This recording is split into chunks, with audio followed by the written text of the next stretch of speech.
What's up, Knicks Nation? We in the building. And as always, we got a whole lot to talk about.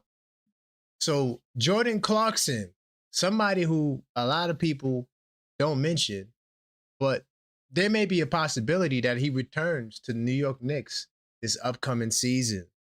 Also, Mitchell Robinson, will he stay? Will he go? No one knows. But in the case that he does go, a new path has opened up in the Knicks' quest to replace Mitch if he dips. KD, this guy is a notorious Knick hater. We got some content on KD, and we will address him tonight. Also, with the Hornets making all of these moves, you know, they re-signed Kobe White, they traded away Ball, they traded away Miles Bridges. Because of the Charlotte Hornets moves, there could be an opening to acquire a Hornets big man. Isaiah Hartenstein returns to the Oklahoma City Thunder in somewhat of a shocking twist as the Thunder continue to deplete their team to try to put a team out there that will be below the second apron. But how does Hartenstein re-signing adds fuel to Mitch leaving? Also, and the flagship topic of the night is Landry Shamet. You know, no one really speculates on him as much as well. I mean, the focus has solely been Mitchell Robinson. But tonight we will discuss the potential for Landry Shamet to return or to leave. And it's going down tonight on this episode of Level Headed Knicks Talk.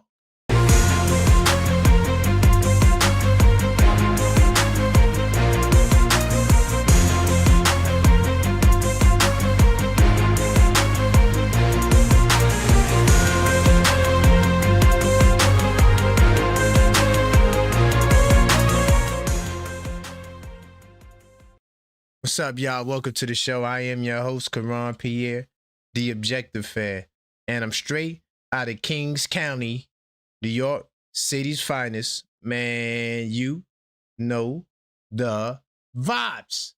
Tell a friend that we live, man. Hey. And welcome to the show. Hopefully you guys are having a fantastic night as the weather plans on changing for more higher temperatures in the next couple of days. But listen, before we begin this show, I do think that we should address the proper formality. You got to get the likes up. So as you enter the show, smash the like button so we can let the YouTube algorithm know that this is the place to be. All right? And while you're at it, you might as well subscribe because well over half of you guys who watch are not subscribed in the last 28 days. So subscribe now and help us close the gap. Right? We're on the road to 10K subs. And each time we reach a new subscriber milestone, we do have special giveaways. And the next is the 5K giveaway, where we will give away a rookie Jalen Brunson trading card. All you got to do is subscribe. No phone numbers, no emails, no janky websites. Subscribe now, and you will automatically enter in the chance to win. And we're about to hit that 5K mark any day now. But big time salute to everybody in the building. I see my man Joseph up in here. Salute to you, Joseph. Quest ENT, what's good? AP in the building. Travel Vibes, what's good? All right, Coro White, big time salute to you. Ryan Love in the building. Cleo, okay, I see you, champ. Who else is up in here? V-Dash, what's good, V-Dash? I got to send you an email, V-Dash. Big time salute. And Craig, what's going on? Okay. I never said $5K dollars, Craig. You got to get you some some new hearing aids. But salute to you anyway. And salute to Soul Train. What's going on, y'all? Man, we're going to have an action-packed show. I do appreciate you guys, man, and all y'all support. First, I got to salute to the channel members. You know what I mean? We were supposed to do members only Sundays today, but I've been under the weather since probably Wednesday, the day after we did the first round draft party, and I've been coughing every day, so I had to go to the doctor today because the coughing just hasn't stopped. and I just want to get some medication and make sure everything is good. Everything is good. I don't got no viruses or nothing like that. Did the X-rays, lungs are good. So, just gotta take this medication and hopefully the coughing will stop because it's annoying. It's just been with me too long. I'm not used to coughing every day for this long. I'm not even used to getting sick, to be honest, but that's a whole nother topic. But yeah, everything looks good and we rocking and rolling.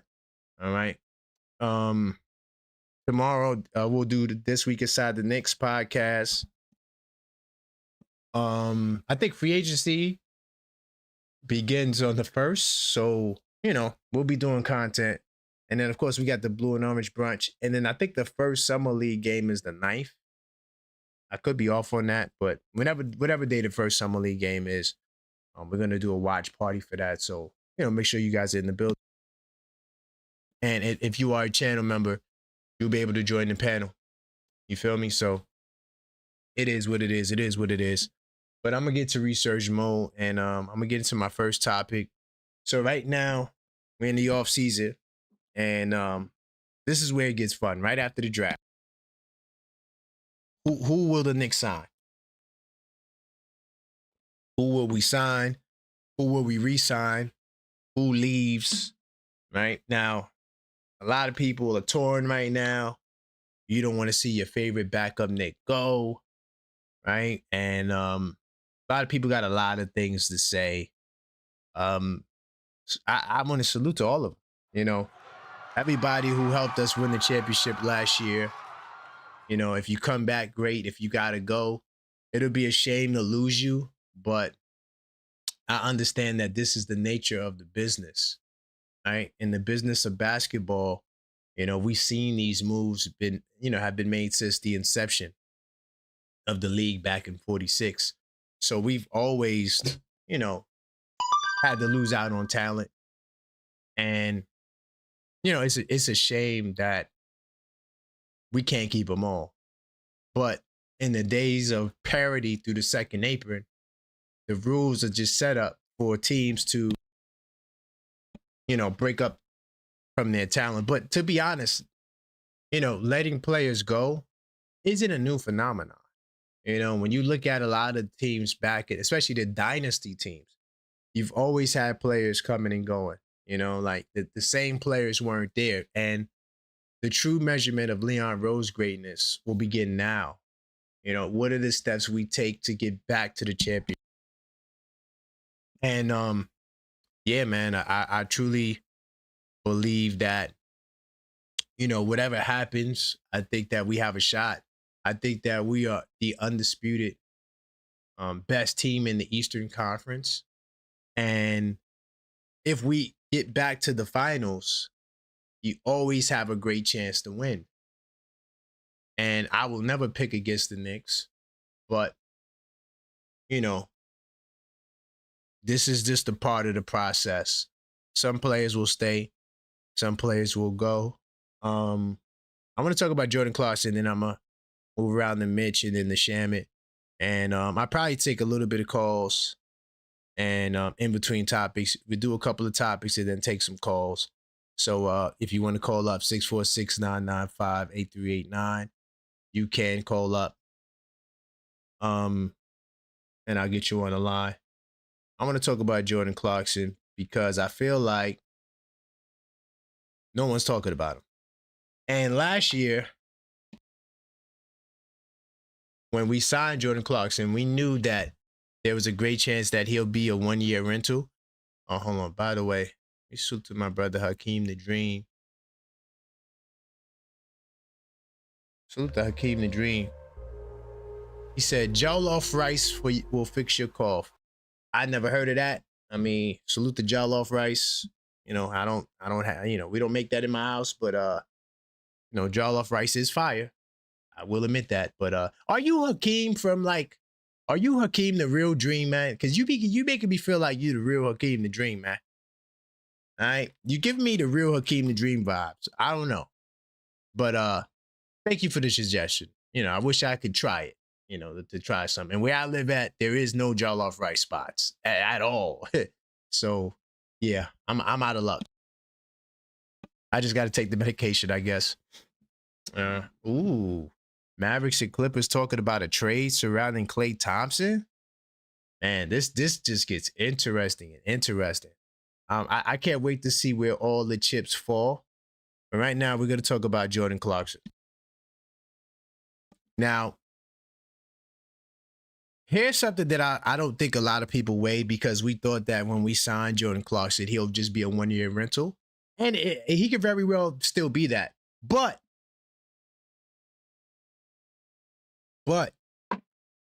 teams today are not as loose with the money as they were in years past. Like, remember when Duncan Robinson got $100 million? That will never happen again. Right? And those were just a different time. Teams were just overspending and throwing a lot of money at players. And this is a part of the reason why they put the second apron in as well. It's like, as a GM, you can't overpay guys. You know, and now you could argue that the value of the mid-tier players have gone down.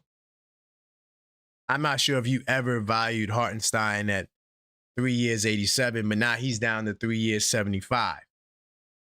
Maybe the 3 years, 75 is his more realistic number. He never got the 3 years at 87 anyway. So, you know, you're not seeing the abundance of $100 million contracts for guys who are like starters / bench guys. You know? Then, like, you look at some of the other moves, you know, you don't really see guys getting nice bags unless you're younger, right? We seen, I think that was Jordan Goodwin got $18 million. Was it 18 or 38 million? Can't remember. Nonetheless, that's a nice bag for Jordan Goodwin, but, you know, how much money will a 34-year-old Jordan Clarkson command on this market? Will it be a team like the Lakers to say, screw it, I'll give Clarkson $10 million? And they are a team that potentially will have that money there to sign him. So what do you think happens with Jordan Clarkson? You know, it's a real question. Damn, not logged in. But this article right here is a good read if you have the Post Plus. But it says, don't rule out Jordan Clarkson's return. The reason why they're saying that is because, you know, there's no guarantees that even a mid-level exception contract at the first apron level will be there. Talking about $6.1 million. And really quickly, since I couldn't go through the article, what we can do is this. We could get an estimate based on, you know, where teams are in free agency. Let me see. Contracts. Let's do cap tracker. All right, so right now, let me see something.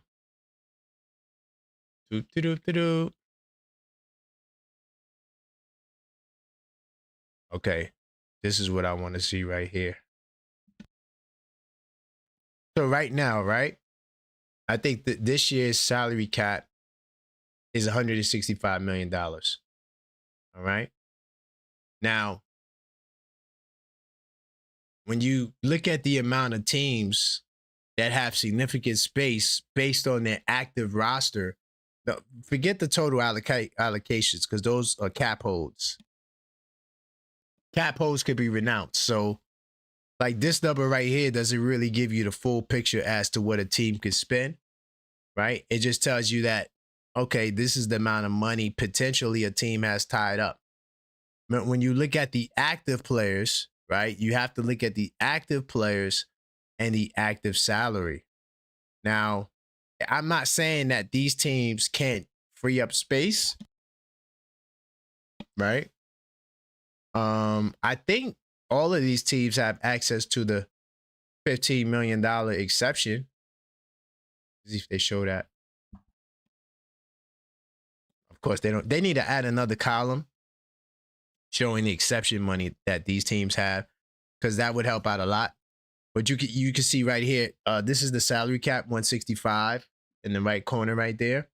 And then the non-taxpayer mid-level is $15 million. So all of these teams here, I'm not sure about these two, but the rest of these teams, right, from Milwaukee all the way down, or up rather, they have access to the $15 million MLE. Now, with that $15 million MLE, there's a lot you could do with that. You could divide up the money. So you could say, I'm going to give 16 million here. I'm sorry, 6 million here, 5 million here, and the rest over here. You don't got to spend the entire exception on these players, okay? For the record. So you could divide that money up. And, these are the teams that I suspect that will be in the Mitchell Robinson business, that will also be in the Landry Shamet business. And, well, the Jordan Clarkson business can go all the way down. I mean, any one of these teams from, I would say, the Knicks down, from New York all the way up, could sign Landry Shamet if they really wanted to. It doesn't mean that they will. I'm sorry, Shamet too, but I'm saying Jordan Clarkson.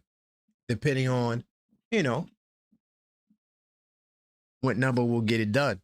But there's not an overabundance of teams that I think would give Clarkson a 10-figure deal. And I think that will be the only way. If you ask me, will we lose Clarkson? If a team goes, look, we'll give you a 3-year, anywhere near $30 million. It could be 3-year 27. It could be 3-year 33. I think that's the only way we lose Jordan Clarkson.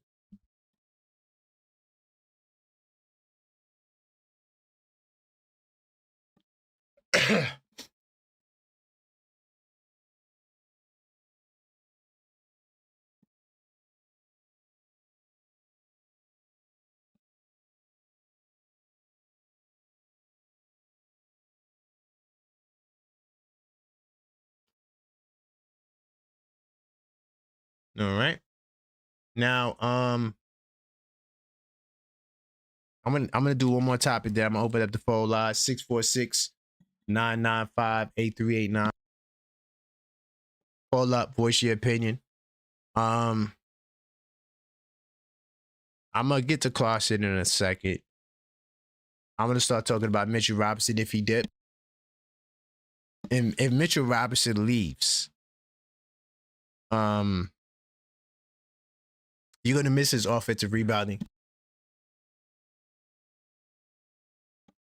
For sure.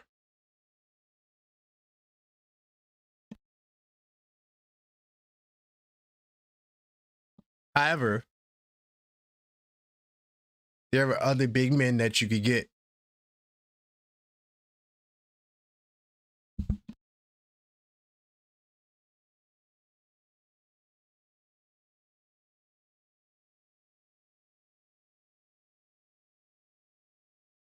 Now, we made a lot of moves during the draft.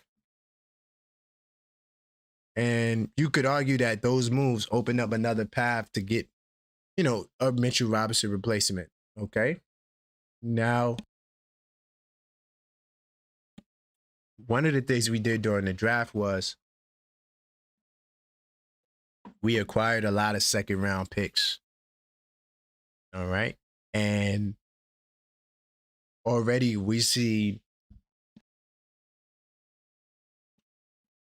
couple of guys get traded for second round picks. We see Isaiah Stewart. You know, he got traded for 3 second round picks. Who else we saw? Somebody else that got traded second round picks. I can't remember what it was, but you know, those additional second round picks that Leon Rose was able to acquire during the draft because they are a first apron team. If we go into the second apron, most of those deals we couldn't do because when you go into the second apron, you can't do deals for cash consideration. Okay?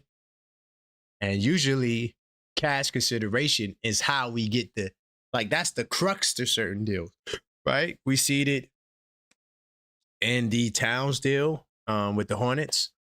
You might have even seen him with the Nets. I don't remember, but you see the Knicks using cash consideration as a tool. And it's a great option to have. Now, if Mitchell Robinson leaves, right? I'm going to say if because there's an opportunity for him to return if he takes less money, or less likely if the Knicks decide to say, hey, let's go over the second option. You know, let's go over. I severely doubt that happens, but it's a possibility. Now,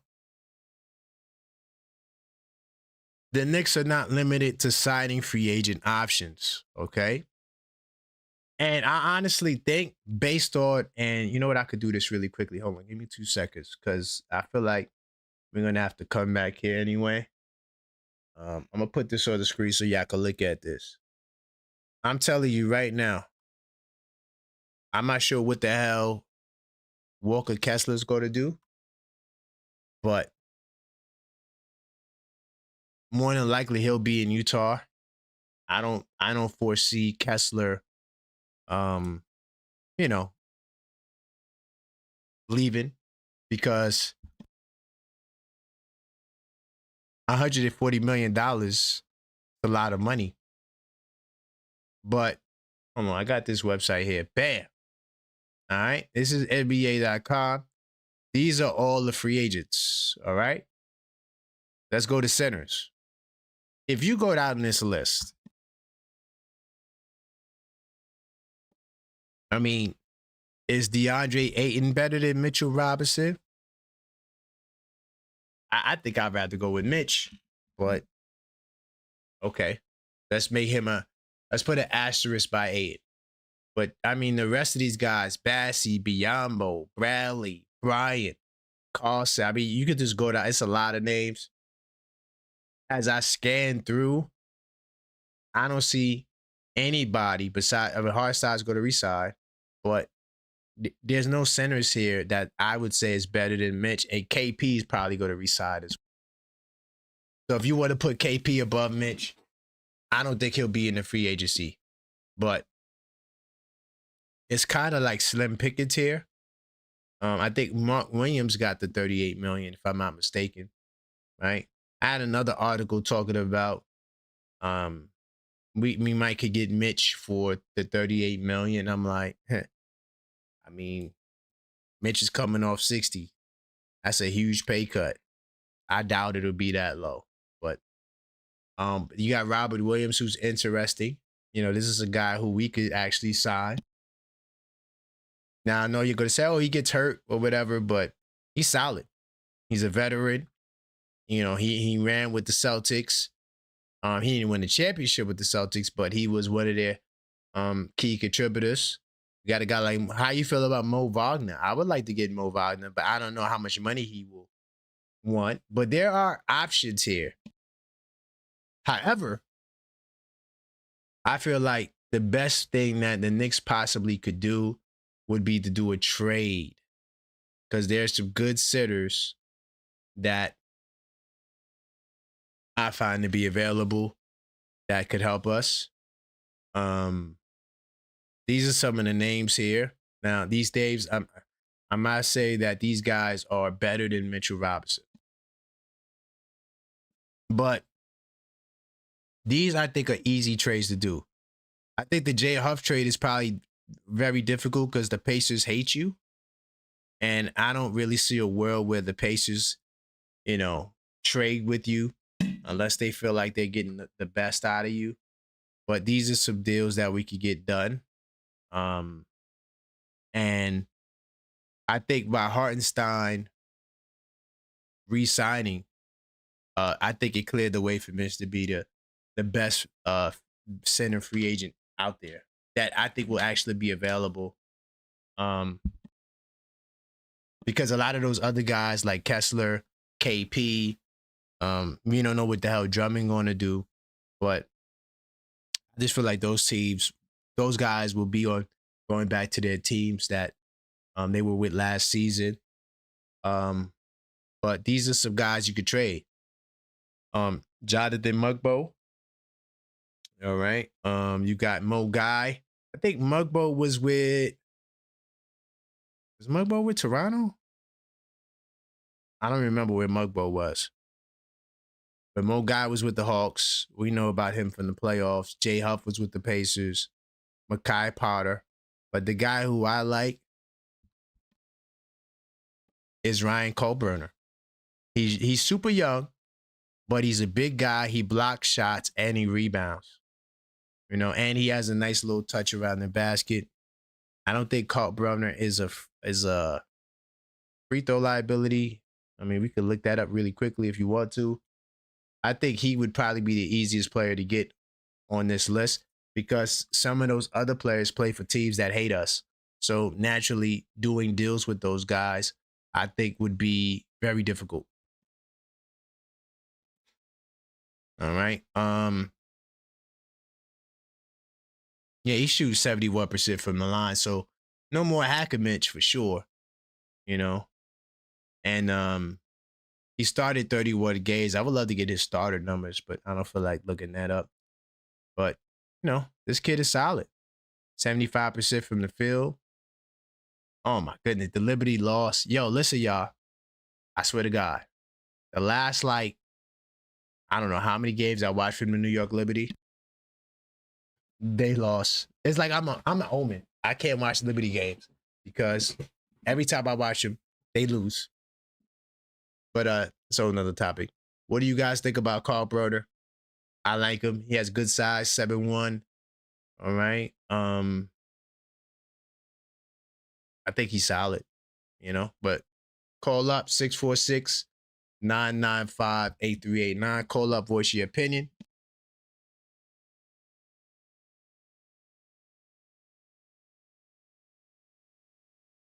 All right. We're talking about Landry Shamet. Will he be back? Right. We talked about Jordan Clarkson already. Why he's a possibility to return. And if Mitch dips, there are some guys that we could get to replace him. Am I saying they're going to be as good as him? No.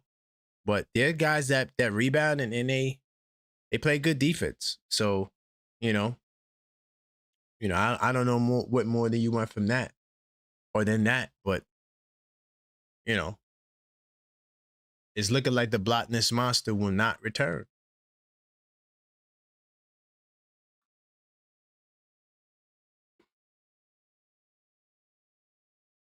Okay.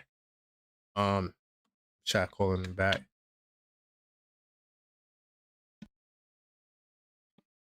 646-995-8389. Call up. Voice your opinion. It's good, Karan. Hey, how's it going, man? State your name, where you calling from, family. Mitchell from Puerto Rico. Mitchell from PR, man. What's going on, Mitchell? How you feeling? Oh, good, brother. Just want to touch a couple topics here. So I think Clarkson, if he comes back, is going to be at a minimum deal. I think we're not willing to offer more than that. And I think the allure with us is that he has an opportunity to keep playing contending level basketball. So good point. As far as Shamet, I don't think we're going to go above 7 or 8 million per year. We just can't afford more than that at the moment. Right. Good point. Man, it's kind of with Mitch. It's kind of crazy, man. The disrespect from the Knicks fans because man, this dude is single-handedly. He is one of our elements of our offense. Hmm. Like we are huge in second chance points, and I think he's being underestimated. And he will likely not sign with us, right? And we're gonna miss him dearly, especially if we can't find like a good level replacement. So I've seen a lot of replacements out there. I'm not super convinced with any of them. Comparing them with, I like the Abate. I like Okay. Sharp.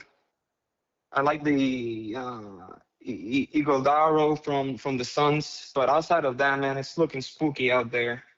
We'll see what happens with that. So are you saying that if we lose Mitch, we won't win the championship? Man, I'm damn near that, honestly. Like he's that big for us. And I think people So are we can't. underestimating him. So we can't find another guy to play 13 minutes a game like Mitch in the playoffs. You can't. That's going to cause us to lose. To me, it's not even about the 13 minutes, Karan. It's just like his mere presence, man. Like, especially on the East now that we have to deal with two bigs in Miami. If Embiid, like, comes back and it's a little bit better than last year, like, just having Mitch there as a presence, like, spoofs them off. And he's that important to us, honestly. But, hey, we'll see what happens. Time will tell. Yeah. I mean, I doubt he comes back, but anything is possible. The window hasn't closed yet, and we'll just see what happens. Absolutely. Either he takes like a huge pay cut, like down to like damn near 9-10 million per year, or I just don't see us being able to do it. We have 8 active roster spots right now, and we're like 11 or 12 million under the second apron. It's just gonna be very tough to bring everybody back unless people take huge pay cuts, which could potentially happen. So we'll see. Thank you for the time, brother. We'll see. You got it, brother. Great call. Peace. All right. My man out of PR. I thought that was a great call. Damn, did I write that his name? I didn't write his name now. I have to listen to it on the playback. But that was a great call. I hear what he's saying about Mitch, and I always told y'all I'm the biggest Mitchell Robinson supporter.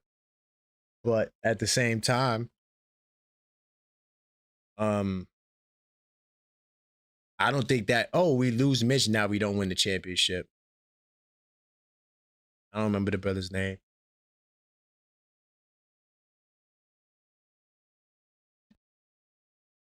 (646-995-8389). Yeah, I'm not going that far. I think we'll still win the championship, without Mitch. But call up, voice your opinion. Let me know what your thoughts are. This is Level-Headed Knicks Talk on a Sunday night. Your call has been forwarded to an audio. 832, I called you back. Call me back. If I miss your call, I will call back. I think they were calling at the same time. Let me try them one more time. Maybe they'll answer this one. This is Level-Headed Knicks Talk. Hey. Hello, caller. Hello. State your name. Where you calling from, family? Houston, Texas. Okay. What's going on out in Houston, man? You riding with the Knicks or what? I'm a ride or die Knicks fan, man. I've been a Knicks fan all my life, man. I'm from Connecticut, and I met a lot of Knicks players. I met Allen Houston. I met John Starks. Nice. So you know what I mean. I've been a Knicks fan all my life. Nice. Just turn on your background. Turn on your background. Yeah, your background, because it's bleeding in. Give him a second. I'm from Connecticut, and I met a lot of Knicks players. I met Allen Houston. Yeah, perfect. Yeah, you know what I'm saying? If we don't keep Mitch, man, I like Diabate from Charlotte. You know, he's young, you know what I'm saying? He's explosive. I think he'll be a good pickup. And you know what I'm saying? If we don't keep Mitch, can we keep Shamet? It depends on the market. I don't know if there'll be over an abundance teams willing to give him, a 10-figure deal. I know we can't. I mean, we could, but you already know the politics. Man, I just wish Dave Jones, you know what I'm saying, will come up that paper because I'm pretty sure we made millions. So it's not about the money. It's about the second apron. It's not about the money. It's about the second apron. I got you. Yeah. I got you. Way more than just money. Way more than just money. But yeah. Yeah, but I don't get it because a lot of, a lot of people, a lot of teams, can afford their players and stuff, and we can't. Like, it's always limited with us. That's not true. OKC traded away 2 of their young guys. They're about to lose Dort as well. They traded away Wiggins. They traded away Joe to keep Hartenstein. So this is league wide because they would have had the largest payroll. So they're cutting back. I don't see us going over. It's not a recipe for success. Do you know the team that had the most expensive payroll the last 2 years? Boston, right? Nope. Cleveland Cavaliers. Cleveland? Oh, wow. And where did that get them? Nowhere. Bingo. So everybody's trying to cut back, not just the Knicks. All right. Well, I just want Diabate, and if we could retain Shamet, we'd be all right. Or ease Missy. Yeah.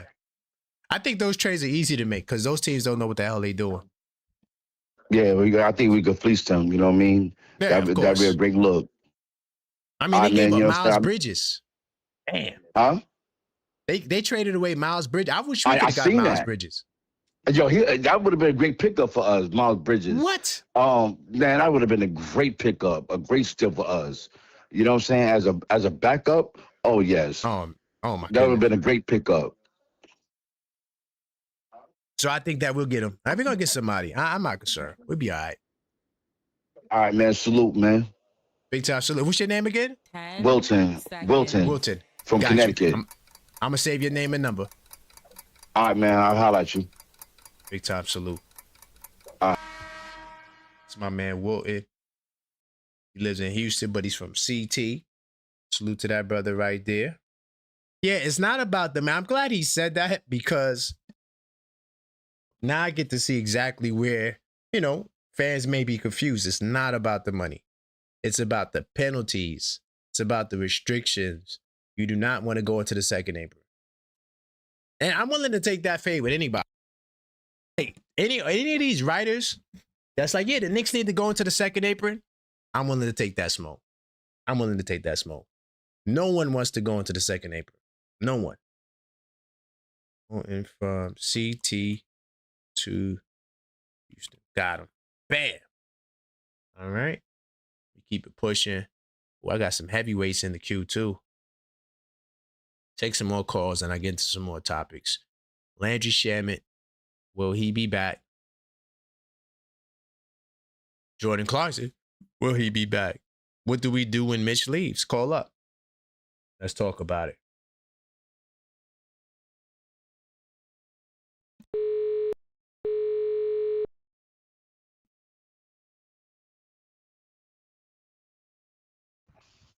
What's good, Rock? Yo, chillin'. What's going on, Kick? Nothing much, man. Just try to recover. Let's go. Yo, what's up? You heard what this what KD said? Yeah, I was gonna get to that, but you could talk about it now. What's up? You want to address it? Let's go. Yeah, man. This dude, man, he's just jealous, man. Yeah. You gotta look at it, man. Brunson is a leader. He's not. He's been hit over the head his whole career saying he's not a leader. He's jealous. You came to Brooklyn, couldn't do nothing. It blew up in your face. For your whole career, you've been criticized for not being a leader.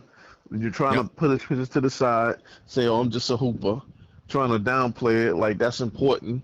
You just want to be a weapon. But the amount of money you make, as Spider-Man said, much power is given. Much power. What was it saying? As much is given, more is required. Something to that effect. I don't remember what it was. Yeah. Mm-hmm. But yeah, man, you just playing it, and you wanted to come to New York before you came to Houston, and New York said nope. So now you're jealous. had the nerve to say that who knows, maybe it'll be another 50 years. Other teams took Yeah, that forever was to win the crazy. Other teams took forever to win the championship. You ain't say that about them. But you know what it is, though? I figured it out. You wasn't brave enough to come to the Knicks because there'd be too much pressure. Because this wasn't like Oklahoma City where they was gonna Right. pat you on your back. They was gonna criticize you and make you better, much like a father would, much like Jalen Brunson's father did, and it made him better. But you couldn't handle that pressure, and you're jealous because you see all the love that these Knicks players get when they go from city to city, man. As Giannis said, and this is one of the biggest reasons why Giannis wanted to come to the Knicks. It's like a football environment of the Right. way our fans travel. No other team Yep. does that, man. They love that. They not to mention you can make more money in New York. On top of that, that's the um um whipped cream on top of the cake or the hot chocolate, whatever you want to call it. But the fact that you get fan support everywhere, all around the arena, man, every city, every city is damn near a home game until you go on the West Coast. The whole Eastern Seaboard is yours. Half of the country is yours. And then we have a lot of fans in LA too. They'll battle it out with the Lakers fans, but the Lakers will be a little bit more fans because that's their Right. hometown. But come on, man, Right. it's ridiculous, man. The disrespect is nonstop, man. Nonstop. Yeah, I'm gonna take the cannon out on him for sure. But yo, that made me change my stance, man. Dolan, you was charging. You could have charged $1 million for those seats, and you almost did. Yo, man, I changed my mind. I changed my feelings, man. You could have ran into the second April for one more season just to run it back for people like that, man. And I'm not Yeah, saying we won't win. you I'm see not saying we that's won't the win. mistake. That's the mistake you're making. You can't go into it for one season.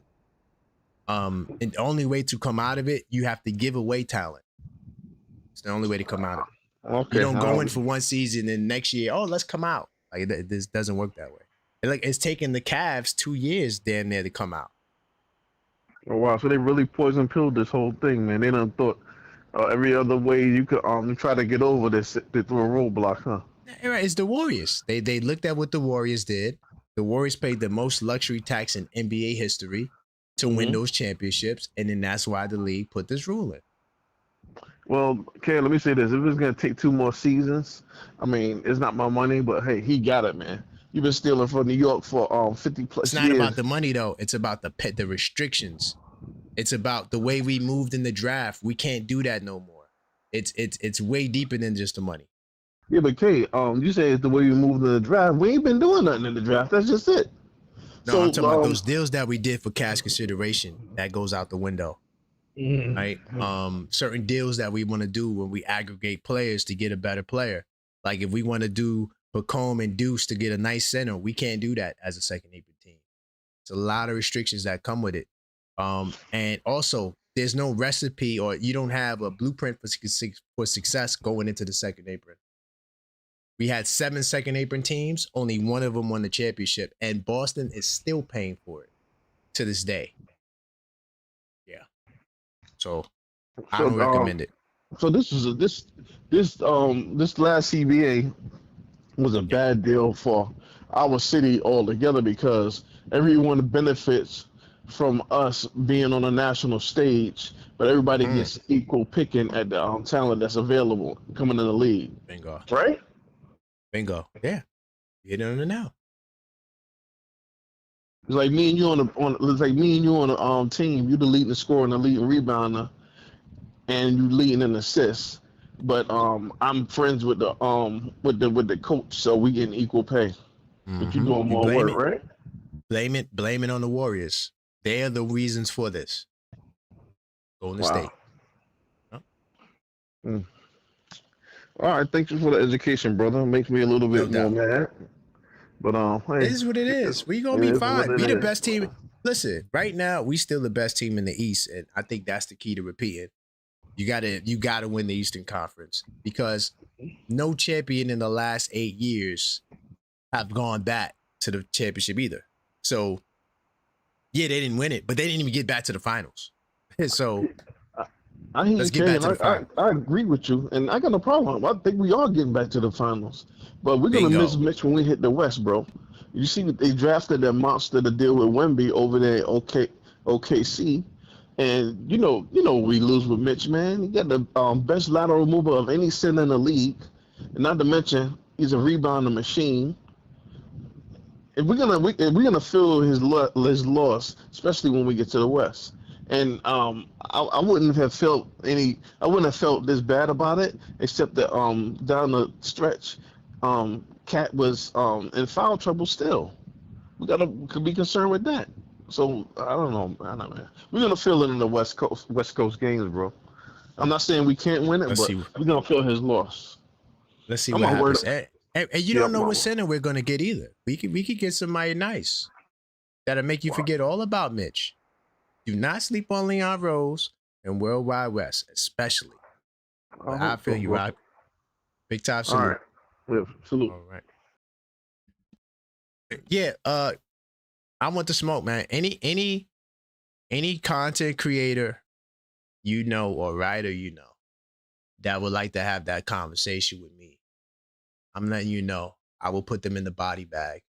If the thought process is the Knicks need to go into the second apron to win the championship, I think that that's the wrong philosophy to have. You don't have a great example of it. The only example you have is the Boston Celtics. And I keep asking you, do you want to be like Boston? Another thing, this thought process that I could jump in the second apron and then jump back out, the only way out is you have to give away talent. So now Mikal goes, OG goes. All that hard work to acquire the talent goes under the water. That's why the Oklahoma City Thunder are giving away players. Literally. And I think they're done because all they got to do now is let Dort go. Once Dort is gone, it's a wrap. Salute to AP. AP says we have him on the team. We already have him on the team. Miles McBride and Mikal Bridges equals Miles Bridges. That's a good one. That's a good one. Miles and hold on. He said Mikal and Miles McBride equals Miles Bridges. I like that. That's funny.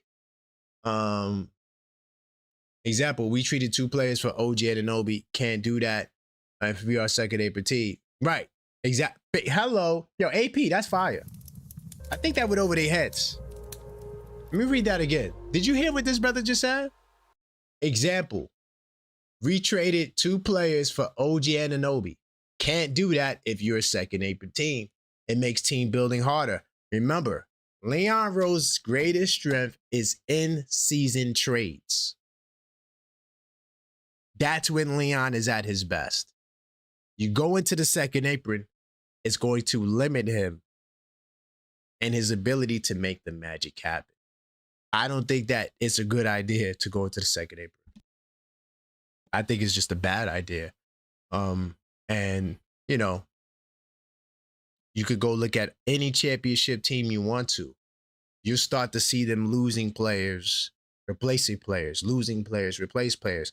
The Warriors changed the game, even though they only won 2 championships in a row. But what made them change the game during the KD run, they was like, we just gonna pay the crazy luxury tag. We got the money. So if we were in the Warriors days, I'm with you. Resign Mitchell Robinson. Let's go. We're not in those days no more. Adam Silver and the boys, they said, no, not again. And the Board of Governors and the Players Association both agreed to institute the second apron. For the record. Okay? So, 646-995-8389. Call up.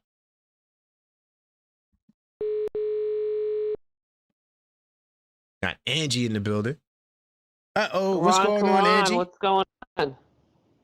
I'm under the weather, but I'll be all right. I got my medication. I'm just glad you don't have a virus or nothing like that. So that's a good thing.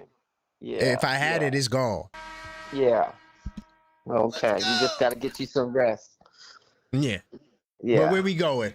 I'm gonna start with Mitch. I totally agree with you. I think sometimes we're captives of the moment. When we think about Mitch, like you said, this is someone who averages 13 minutes, in the playoffs. And we have to remember the reason why he averaged 13 minutes, because teams understand the hack of Mitch, right? And so, they gave him many opportunities to make the free throws, change the momentum. It just changes the game. And so it forced the hand of Coach Brown. We could only afford to play him 13 minutes. And so it would be ridiculous for Rose to go into the second apron for someone who can only give you 13 minutes, someone who's never made an all defensive team because he's always been limited. This is someone also who can't play back-to-back games, right? This is someone that we have to put a wraparound services around as far as his maintenance. Anytime he looks like he tweaks something. Now, I love Mitch, but we have to understand the return on our investments. We can't be captives of the moment. So I want Mitch to go get more than $8 to $10 million a year, because you have the Sacramentos out there. Go get your bag. Go take care of your family. And but he's the best one on the market, to be honest, Angie. He's the best center. Absolutely. Yeah. But is he replaceable? Absolutely. Of course. He's replaceable. What? Right. Absolutely. He ain't starting for us. No, now, if he was a starter, okay. He's not starting. Yeah. We got all our core back. Our starting five is coming back. So Rose has already accomplished the main mission. Exactly. We can't forget that. A lot of teams are still trying to build their starting five. We have our five. And in regards to Clarkson, I always thought we might get Clarkson back because Clarkson loves New York. Clarkson is on the latter part of his career. And Clarkson understands being in the right city, because think about it, we're champions. Clarkson is marketable in New York. You know how much money he's going to make for his endorsements, and just locally in New York, just showing up to events. He's still young in the sense, he's easy on the eyes for the ladies. He has his Filipino, community. So he's going to make a separate bag, and he's into that fashion industry. So Clarkson is adding up the math. And so I really think we're going to get him back. I really do think we're going to lose. Yeah, we're going to lose Deuce and somebody else. And I think that's where we're going to get our Mitch replacement. I think it may be the Deuce and Dottier package. Yeah. Because I agree with you. There's other centers out there that's for the taking that we're going to have to do a trade for. Of course. So absolutely. And I feel the same way about Shamet. I feel like, Shamet, go get your money right now. We can only give you but so much. We're not going into an second apron for Shamet or Mitch. That makes no sense. They are replaceable players. And so I think mission accomplished as far as Alvarado, because we need that safety net for Brunson, right? So that's taken care of. And Mo D, we saw the potential in Mo D, and to me that was our draft pick right there. Was Mo D. Right? We got a draft pick. We got a high draft pick. We just kind of hid him away, and so I'm excited. We're gonna win this next chip, and so. I'm excited again. Like I said, Shamet and Mitch, go get your money, but just let Leon cook. Just let him cook. I think our bench is gonna be stronger than this past season, and so it's great possibility. Yeah, great possibility. Great possibility. Yeah, it's gonna be much better. And so I just wanted to kind of talk about those topics tonight. So. Okay. We got to stay excited because Leon is cooking, and I really think he gonna surprise us because Karan, he always has like this something we didn't see coming. Of course, right? I got faith in Leon, right? For sure. So that's what I'm waiting for. I'm waiting for that trade, like he always does. That be like, dang, I didn't even know that person was available. And, DeRozan. I want to ask you about DeRozan. I know my time is up, but maybe you'll talk about it a little later. But I always thought DeRozan might be someone that we might get because I don't know if you noticed. I think when Tibbs was here, anytime we played Chicago when DeRozan was on the team, I noticed him and Brunson always chopped it up. Brunson don't talk a lot to people during game time, but I noticed that with DeRozan. So That's one of them surprise trades that I would not be surprised if it happens. If he gets bought out, Or Angie, bought out. I I think mean, it's not happening. trade. Yeah, bought out. Right, bought out Yeah. like Clarkson. Yeah, like Clarkson. That's what I Listen, meant. if he gets bought out, he will be in New York. Guaranteed. I believe that. Can you imagine that, Karan? DeRozan coming off the bench and then playing with the starters some a little? Oh, my God. Yo, Angie, I wouldn't want to hear about Mitchell Robinson ever again. Never, Sorry. ever. Please do not say, oh, we lost Mitch. Right. Leon is going to do something to make you go, he did that. Wow. DeRozan going to finally get that ring. He going to finally get that ring. Yes. Come to New York.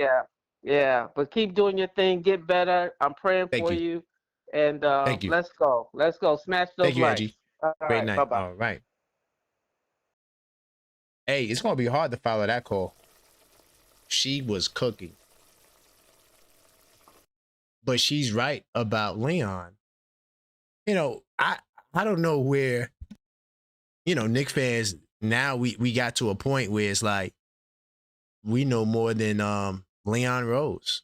You know what I mean? Like, just because he didn't pick somebody in the draft that we thought that he should have picked.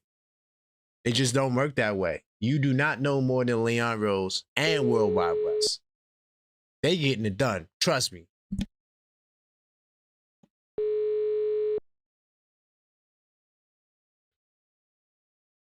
See if they answer. Hello? Hey, hello, caller. State your name. Where you calling from, family? Oh, I'm Eli. I'm originally from Brooklyn, but I'm calling out of Atlanta. Salute, man. Eli, Brooklyn to Atlanta, man. What's going on? Where you want to go, family? Yo, first of all, I'd like to say I love what you're doing, man. With your platform you got, man. I definitely appreciate you, man.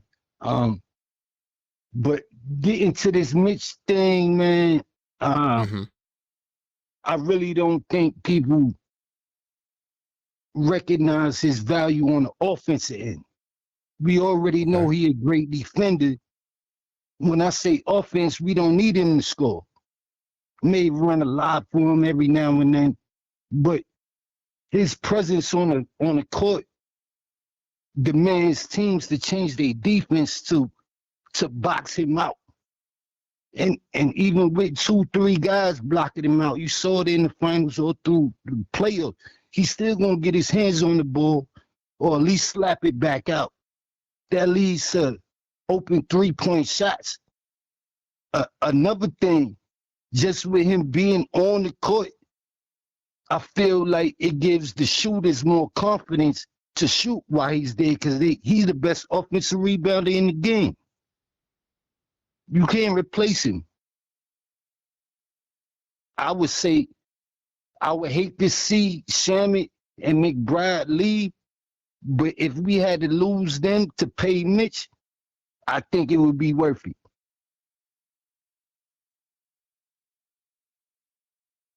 Hello? Hello? I'm sorry. If we lose Mitchell Robinson, does that mean that we won't win the championship? Put it like this. I don't think we would have won this year if he wasn't there. No, I strongly disagree. He played 13 minutes a game in the playoffs. 13 minutes a game. I could get another center to play 13 minutes in the playoffs, dog. I'm gonna keep it real. Think about this though. Towns is foul prone. A lot of times Mitch had to step in for him. And it's not just the time that he played. You got to look at his impact while he's on the court. There's a lot of second chance points we get. We get a lot of second chance points with him just being on the court because of his presence there. And he intimidates scorers from getting in the paint. Like he changes dudes' shots. Like they shot selections change just because they know he done and waiting for him. Like there's not really too many other centers out there on the market. I mean, he gave us 13.9 minutes a game, 4.8 points, and 3 rebounds. No, I'm sorry, 5 rebounds in the playoffs. But all of those were probably offensive rebounds too. He gave us 2.6 offensive rebounds a game. Okay, in the playoffs? Yeah, in the playoffs. it's not just the rebound itself. It's well, you don't get credit for a rebound when you slap the ball out, but they got to put 2, 3 You do. You dudes actually do get credit for that. to box him out. Yeah, but I'm just saying the brother plays 14 minutes in the playoffs. I can get me somebody to play 14 minutes in the playoffs that may not be a good offensive rebounder, but he could get defensive rebounds. He can block shots and he can make free throws. So I ain't got to take him out the game because they want to play Hacker Mitch. That's true. I get what you're saying. I think I'll be all right, my brother. I think I'll be all right. And I don't think Mitch stops us from not winning anything this year. But this is a business decision. I'm not sure how far back you go with the Knicks, but all of our favorite Knicks got traded. All of our favorite Knicks got traded. Starks, Mason. Yeah. At some point, you gotta go. That's just the business. You left and went to Orlando. But he went to Seattle first. But yeah, when you went left, that I was crushed. Yeah, me too. Oh, but look, man, I appreciate you, my brother. I got your name and number locked in. So the next time you call, man, I look forward to it, man. Great call. All right, man. Thank you. No doubt. Yeah, listen, whether you agree or disagree, call up, speak your mind. You know, I'm not here to battle. You know, I only battle, the people from the opposing team.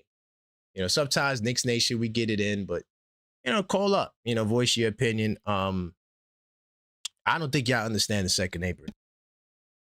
And if you did understand the second apron, I mean, like I said, OKC is just giving guys up. Bye. We're not trying to pay it. Now, they were slated. Had they did what y'all felt, let's keep the team together. Everybody got to stay. They made other move. Another thing, too. If you got rid of Deuce, Shamet, whoever, you still wouldn't have enough money to pay for Mitch because you still have to sign other players to build your team. So if you trade guys away, that adds to the amount of people you have to bring in. We already got our starting 5. Right now, we could do a DeMar DeRozan. We could do a Kalkbrenner or Diabate. We could get a backup center. You could sign a Precious Achiuwa. That'll be more than enough at the 4-5 to solidify yourselves going to a playoffs, right? Let Mitch do his thing. It'll definitely suck to lose him, but I'm not gonna act like we can't win without Mitch. Matter of fact, that's gonna be the poll tomorrow. Yeah, I'm writing that down. Without Mitch. Because I think that's a whole nother discussion that we probably need to have. We get Jesse on. And then really quickly, I'm going to introduce this KG element to the fold. Hey, what's going on, Jesse? Oh, no, just hearing the conversations around Mitch. Let's go! Yes. This second apron is terrible, regardless of whether or not the front office wants to go in. Dolan already said it's not happening, so there's no way it's happening. But last season, right? Deuce goes out because of surgery. We had to make a trade for Alvarado. If we have to make a trade because one of our starting 5 goes down, right, and we're over the second apron, how we got that trade? It'll be a whole lot difficult. Yeah, exactly, because we have to go 1-1, and that means we're going to have to give up another one of our starters because they're the only ones that make that kind of money. 100%. So no cash consideration either. So. Exactly. You can't aggregate. It is absolutely. It's meant for this. It's meant to make it difficult for teams to repeat. That is the reality of the CBA. Like you said, they saw Golden State and said, no more. You're not going to pay your way to a championship. They paid the most luxury tax in NBA history. It's the Golden State Warriors. Never knew that. I had to do the research on that. Yeah. So, it sucks to see Mitch go, but like you said, we've seen how many of our stars walk away or get traded. Exactly. Because it's a game. It's a business. No. That is what the NBA is. Period. So we may not get the offensive rebounding, but we'll get rebounding. We'll get blocks. Oh, we still have we'll Josh get free Hart. throws. We still have Josh Hart on that court. He is one of the best rebounders for his size. That's a fact. Man is a monster when it comes to rebounds. We have Ariel Hukporti. Who knows what he'll do with a bit more minutes. So, Good point. And there's a couple of options out there. Exactly. There's still a couple of options out there. They're not Mitch. But, the CBA is not going to let us keep Mitch. Right. So the sooner we internalize that, I think the better we're going to be as a fandom. Jesse, I got a question, right? So we say Leon Rose and Presti from OKC are the two best GMs. What are they doing in Oklahoma right now? Getting under that second apron because they want to keep their big stars. You better believe it. Because Shea's contract is coming up. Exactly. Exactly. If we can keep this starting lineup together, great. Yeah. Exactly. It's like, and we have one of the best starting fives in the league, if not the best starting five right now in the league. Period. So, we just gotta move some pieces around them. It's not the end of the world. So, I think for people saying that we wouldn't have one without Mitch, yeah, he was amazing during the first 3 rounds of the playoffs. Yeah, of course. The finals, Mitch wasn't contributing. I mean, the game 5 did because Cat was in foul trouble. Right. So he did contribute a lot in game 5.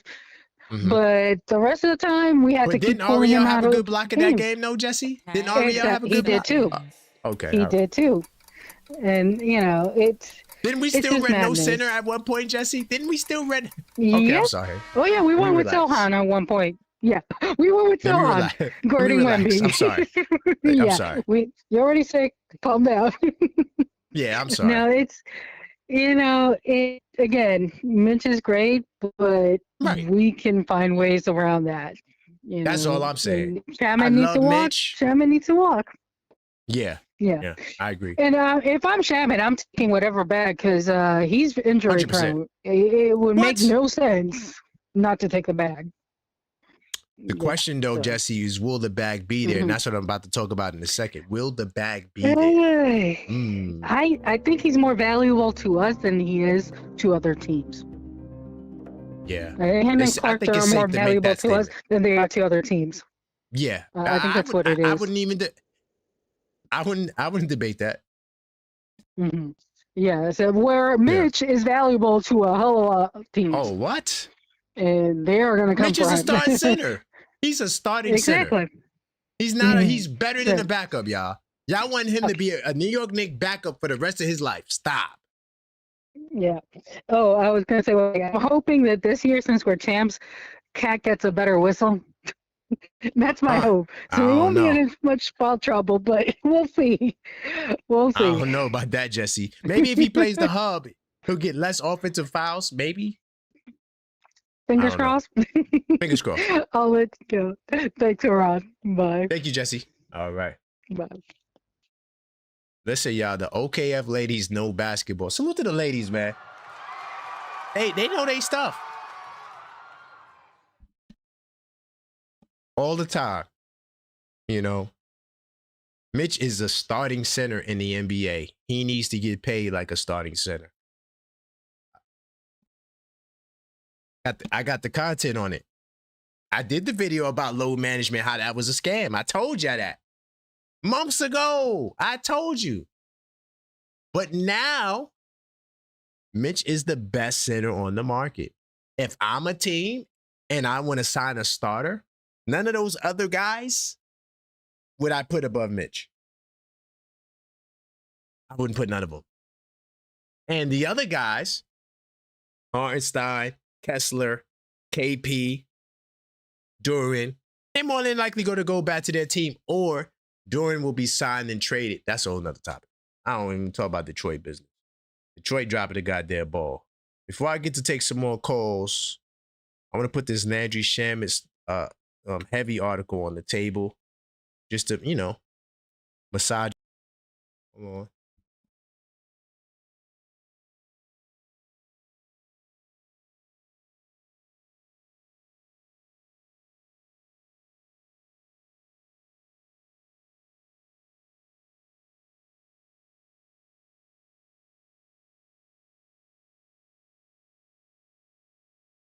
All right, what's good, y'all? I'm back. What I was saying before I got disconnected is I'm gonna put this heavy article on here talking about Shamet, and I'm also going to talk about KD. I want to add another layer to the conversation. But if you just joined the show, smash that like button. Do appreciate you guys and y'all support. And if you're not subscribed, you might as well subscribe, because well over half of you guys who watched in the last 28 days are not subscribed. All right. I appreciate y'all support, man. I came from the hospital and I said, I'm going live, baby. You know, going live. So we in the building. Really quickly, I'm going to take more calls. All right. I saw this heavy article, and this is why I wanted to talk about Landry tonight, because a lot of people weren't really talking about Landry. And I guess because Landry is like the biggest mystery. He's been doing interviews, but you know, Landry doesn't give you much on the shows he's with. But now, and this first statement right here is so fire. Keeping a championship team together is never easy, and it never has been. If you go back to back of the day, go back as far as you want. Look at those moves those teams were making. They were not coming back with the same team every year. That's cap. Pieces came and go. It's been like that before the second apron. But now with the second apron, you have to build around your core. And everything else besides those core guys are interchangeable. So for the Knicks, we got the starting five right now. That could change too. But right now, our starting five is the core. All right? And so, with that being said, everybody else has to be interchanged. Everybody else can be replaced. So, Landry Shamet, where does he fall this offseason? All right? Now, in the playoffs, because I was looking at the numbers. Do I got it here? Hold on. Sorry. I do. In the playoffs, Landry Shamet averaged the second most points off the bench. 16.3 minutes a game. I'm sorry, points. Minutes off the bench. He actually led the team in scoring off the bench, I think. Yeah, he led the team in scoring off the bench, but he also led, well, he was second behind Deuce in minutes. So we relied on Shamet a lot more heavy in the playoffs than we did any other player on the bench. And so here is the expectation. All right. Given his strong play during the regular season and the title run, Shamet is expected to have a robust free agent market. All right. And this is what Michael Scotto is reporting. Right.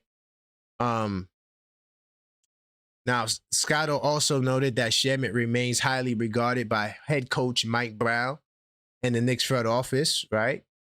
And he also said that Shamet is not a lock to return, okay? And, you know, this was to talk about the second apron, and Dolan said it better than anybody else could. And people felt like, well, Dolan doesn't know what the hell he's talking about. I don't understand that. Dolan is one of the governors that had the vote on the new CBA. So he was a part of that process. I would think that if someone knows about it, it would be him. But this is what he had to say. There are certain things in the NBA that you have to be suicidal to do. And one of them is the second apron. All right? Cannot go into the second apron. Is he spooky in the woods?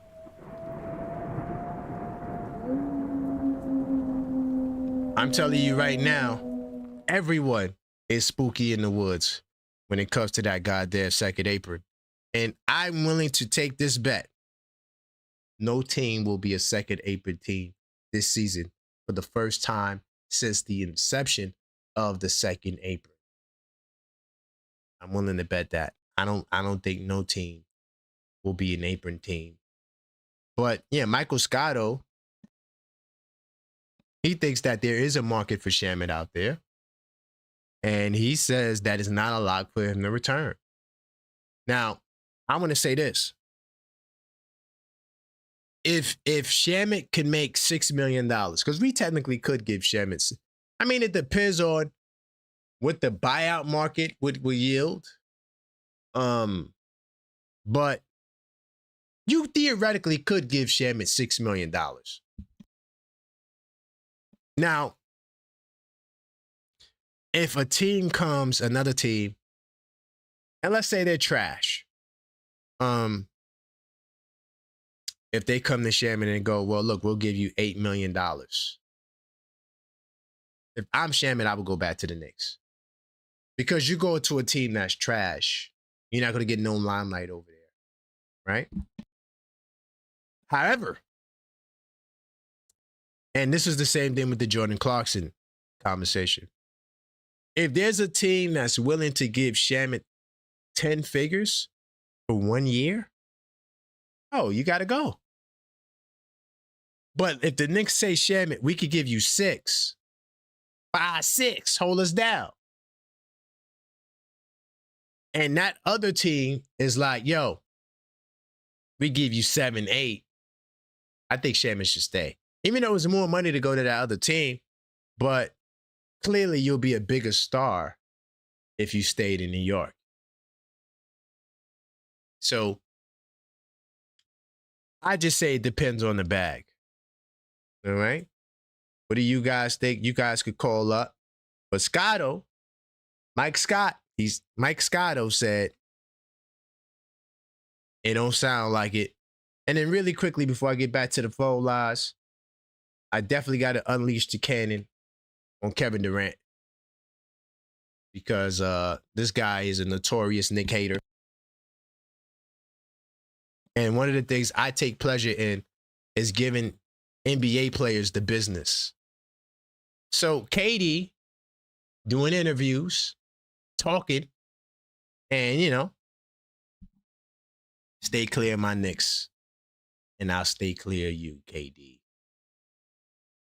KD shades Knicks weeks after historic NBA Finals win. Could be another 53-year wait. Now, wait. Why would you put that on us? It might be another 53 years. Why would you say that? I mean, let's compare teams. I mean, do you want to compare the Knicks to the Rockets? I mean, how do you want to do? Do you want to talk about being a bus driver? You want to talk about that? I mean, how do you want to do this, Katie? Remember, you know, they always say that you shouldn't throw stones if you live in a glass house. But, you know, KD, he wants to throw stones at the throne. And yes, we're on the throne, y'all. We are the champions. And, you know, they could try to hate on us. They could try to doubt us. But the facts are the facts. We are the best in the world. And I felt like KD's out of bounds. He always has negative things to say about the Knicks. I remember when a lot of y'all, I never believed it, thought that he was going to come to New York with Kyrie and Zion. I remember, oh, we about to get the big three. I always knew it was cap. Never believed it, not 1 second, not one day. And so he was asked the question, because, you know, KD likes to do interviews. So while he's doing the interview, a fan says, are you going to come to the Knicks? Are you going to come to the Knicks? And so he said, F the Knicks or something. Maybe not F the Knicks, but he said the Knicks suck or something like that in response to the fan. So when I saw that video, that had to be maybe 12 years ago. When I saw that video, I was like, this dude is full of himself. Like, seriously, like, right? He always got something bad to say about New York. Now, I knew somebody who did security in like, those super, the spots where I just say like the nightlife spots where the rich people like to hang out. So he told me a story of how Melo was trying to, show KD around and scout him low key, right? And so he wasn't feeling the Knicks. He wasn't feeling the Knicks. But, people try to give Melo flack because like Melo, like he didn't try to bring people to New York or whatever. I don't think that was all Melo's fault. But at the same time, KD had an opportunity and he made the wrong choice because he went to the sorry-ass New Jersey Nets. I just got to play that when I say Nets.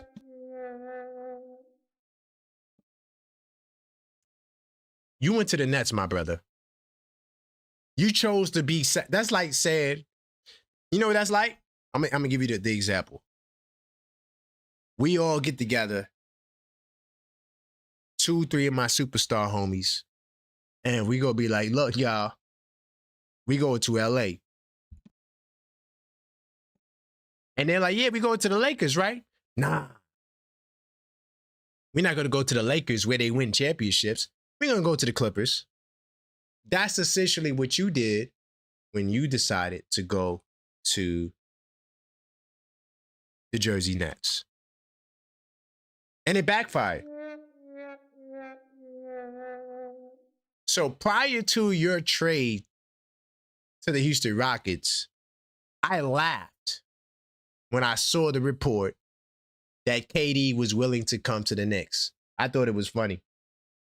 I thought it was hilarious.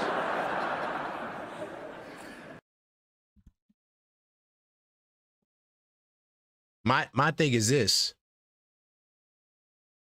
I know we the hottest thing smoking, and y'all all knew how great we were. Y'all just hated. A lot of haters. I get it. I'm not asking for people to like us. I expect the hate. I anticipate the hate. And that's just how life is. But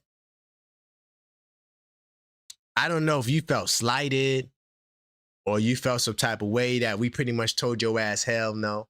And when we thought about you, we thought about the Jersey Nets. And we said there was no way in hell we would trade for KD. Now, this is what KD had to say about Brunson. He said, I would tell him to strike while the iron's hot in terms of, getting opportunities, right? This is a time that I don't think New Yorkers or the Knicks are going to get back.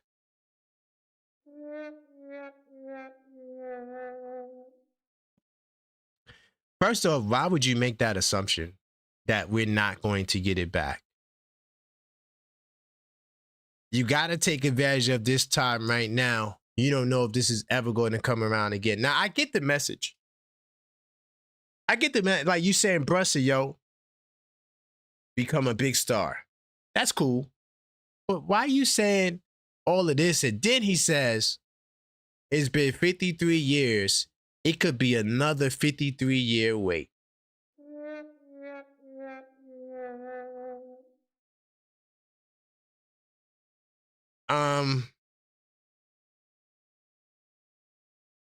I mean, what do y'all think about this? Because I'm trying to be respectful. Because KD, could we keep it real? You got maybe 1 or 2 years before you're no longer capable of being a bus driver. But KD, I need to know from you, right? As a bus driver, when's the last time you won a championship? When you had your own team and it was time for you to lead them somewhere. What happened? You failed miserably. I mean, the question now is, will KD get out of the first round again? You talk about a Knicks team that has way more success than you. If you want to look at our last 5-year run, it trumps anything you did in the last 5 years, KD. And then if we look at what you did in the last KD, it's failure. In the last 5 years, it'll be failure after failure after failure after failure and no championship. So I just want to know, KD, will you ever win a championship as the bus driver? I doubt it. I doubt it. I don't think you ever get that opportunity again, KD. So before you sign your next weak ass deal to join somebody to win the championship, just remember, you're not doing it as a bus driver. You're doing it as a passenger,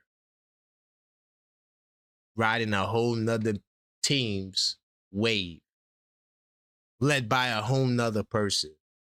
So we are and this is my energy to listen, I want all the smoke. If you do, listen, hold on, let me just say this. If you do content, if you in media, and you don't like the Knicks, or you a fan of any other team, I'm willing to have whatever conversation you want. And the topic could be, is the Knicks the best team in the Eastern Conference? And as long as we remain the best in the East, we have a shot to win the championship. Because once you get into the finals, there's a 50-50 chance. But I just want to talk about KD. 646-995-8389. Call up if you want to talk. All right, let me get back to these lines.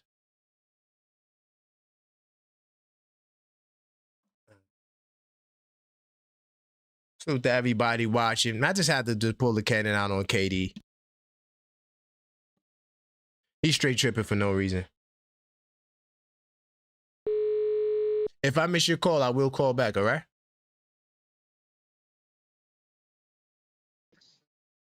Yo, what up, Karan?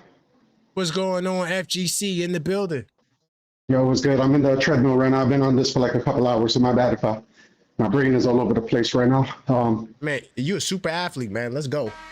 Nah, I'm disabled, but I have to stay on the move, or else I'm gonna, I ain't trying to be in a wheelchair, so I gotta stay moving. But outside of that, I wanted to talk about Mitch for a little bit, and I'm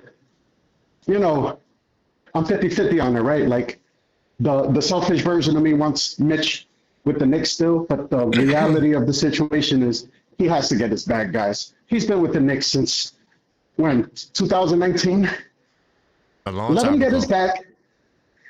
Let him get his bag, because this might be his last opportunity to get a big contract with all the injuries and all the, the wear and tear. If he stays with the Knicks and he takes a pay cut, he might lose the opportunity to get that big payday that he rightfully deserves for himself, man. Oh yeah, it'll never come back.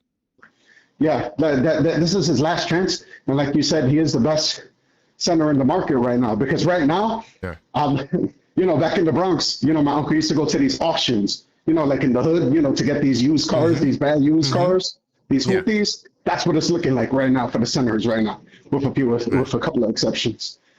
And as far as KD is concerned, when he was talking about Brunson and the Knicks, he was really talking about himself. He was just deflecting. That's not. And Robert Horry, I don't know if you caught that. It was a couple of weeks ago. He was throwing shade at Brunson too. I caught it low key on the Jefferson podcast. I don't listen to his podcast, but I saw like a clip, and he was talking, like he was throwing some shade on Brunson. Not even top 10 or the I forgot. But if you want to find it. So the hell with all of them. And man, that's all I got. I don't really got much to say for the second apron stuff, because I'm still learning, and I learned a lot from that podcast, I mean, that live session that you did a week ago or something. When you're talking about this. I'm glad you learned a lot. I'm glad you learned a lot. Yeah, you could definitely continue doing your research. All you got to do is look at Oklahoma. Yeah. And look at what they're doing. Hey, but yo, I hope you're doing good, man. You know, because I saw your post earlier. You know. And, I had to get some medication. That's the only reason why I went. Because the coughing hasn't gotten any better. And so I just wanted to make sure everything was all right. Yep. And and also too, I have faith in Leon Rose because we're talking about things on the surface level. He's like in the deep end of the iceberg. He's like two or three steps. He's playing Moraf, Morjong, and chess. Everybody else playing checkers. Exactly. So, all right, I'm gonna be out and Thank you, know, FGC. wish you speedy recovery and everything. Man. And Thank hit you. that I like appreciate button. that. All right. Xbox off. Salute to FGC. I like his little outro he always does. Xbox off. You know, I like the fact that he said that, you know, he's still doing his research. You know, sometimes we have positions out of ignorance. And we don't understand the way something works. But we holding on to our thought without the knowledge and the information as to why OKC traded away Wiggins, Joe, and are about to lose a starter in Dort. Why are they doing this? If they don't want to lose Dort, they could trade more players, right? But they're going to have to cut more salary, right? And this is just the reality of the league right now. You think they wanted to give away Wiggins and Joe? No, but you got to be able to move and pivot. And that's what Leon Rose has become the master at. But we could talk about it. 646-995-8389. Call up. Voice your opinion. See if Zach is still there.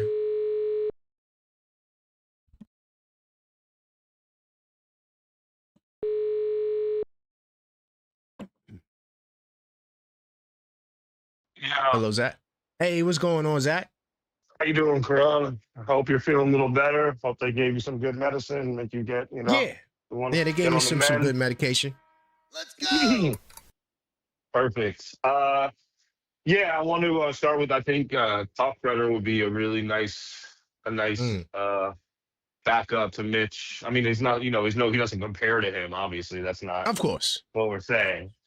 Yeah. But you know, it's a good backup plan if that happens. I think also if somehow they can work it, Nick Richards is a good choice to think about as a backup. See what he's willing to take.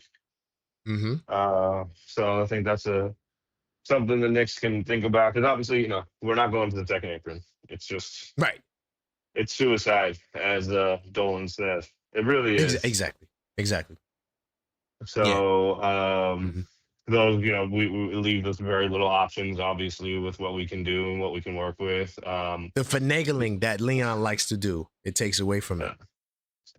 Yeah. The DeMar thing, though, we're going to be on hold until it looks like the first week of August is when Sacramento has to decide to pick up his option if he's not traded. And they're not picking it up. So, but why would they wait that long? Because I mean, couldn't they take his money? I'm not sure what their apron structure is right now, but you could use that money for somebody else. But I don't know. Well, I think they want him off the books for good. You know, instead of waiving and stretching him, they want to see if they can get him off the books completely before they just make the decision and just, you know, buy him out essentially and wait for him to clear waivers after 48 hours because then they owe him the money no matter what. So I think they're just trying to do whatever they can to figure out if they can put him in play. And if they can't, obviously it's going to be a buyout and stretch, or it's going to be a waive and stretch because nobody's picking up that option. Right now, they're in the first apron. Yeah. Wow. Okay. So now I get it a little better now. I get it a little better. They're they're trying to figure out a way to save money any way they can. Especially if they want to get Mitch, because he's probably going.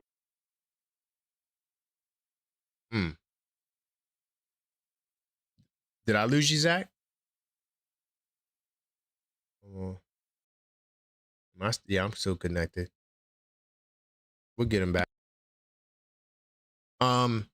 Also, another thing too, I don't know if they're still trying to do this, but they were trying to. They had some bonus, like they wanted to move him. I don't know if they still do.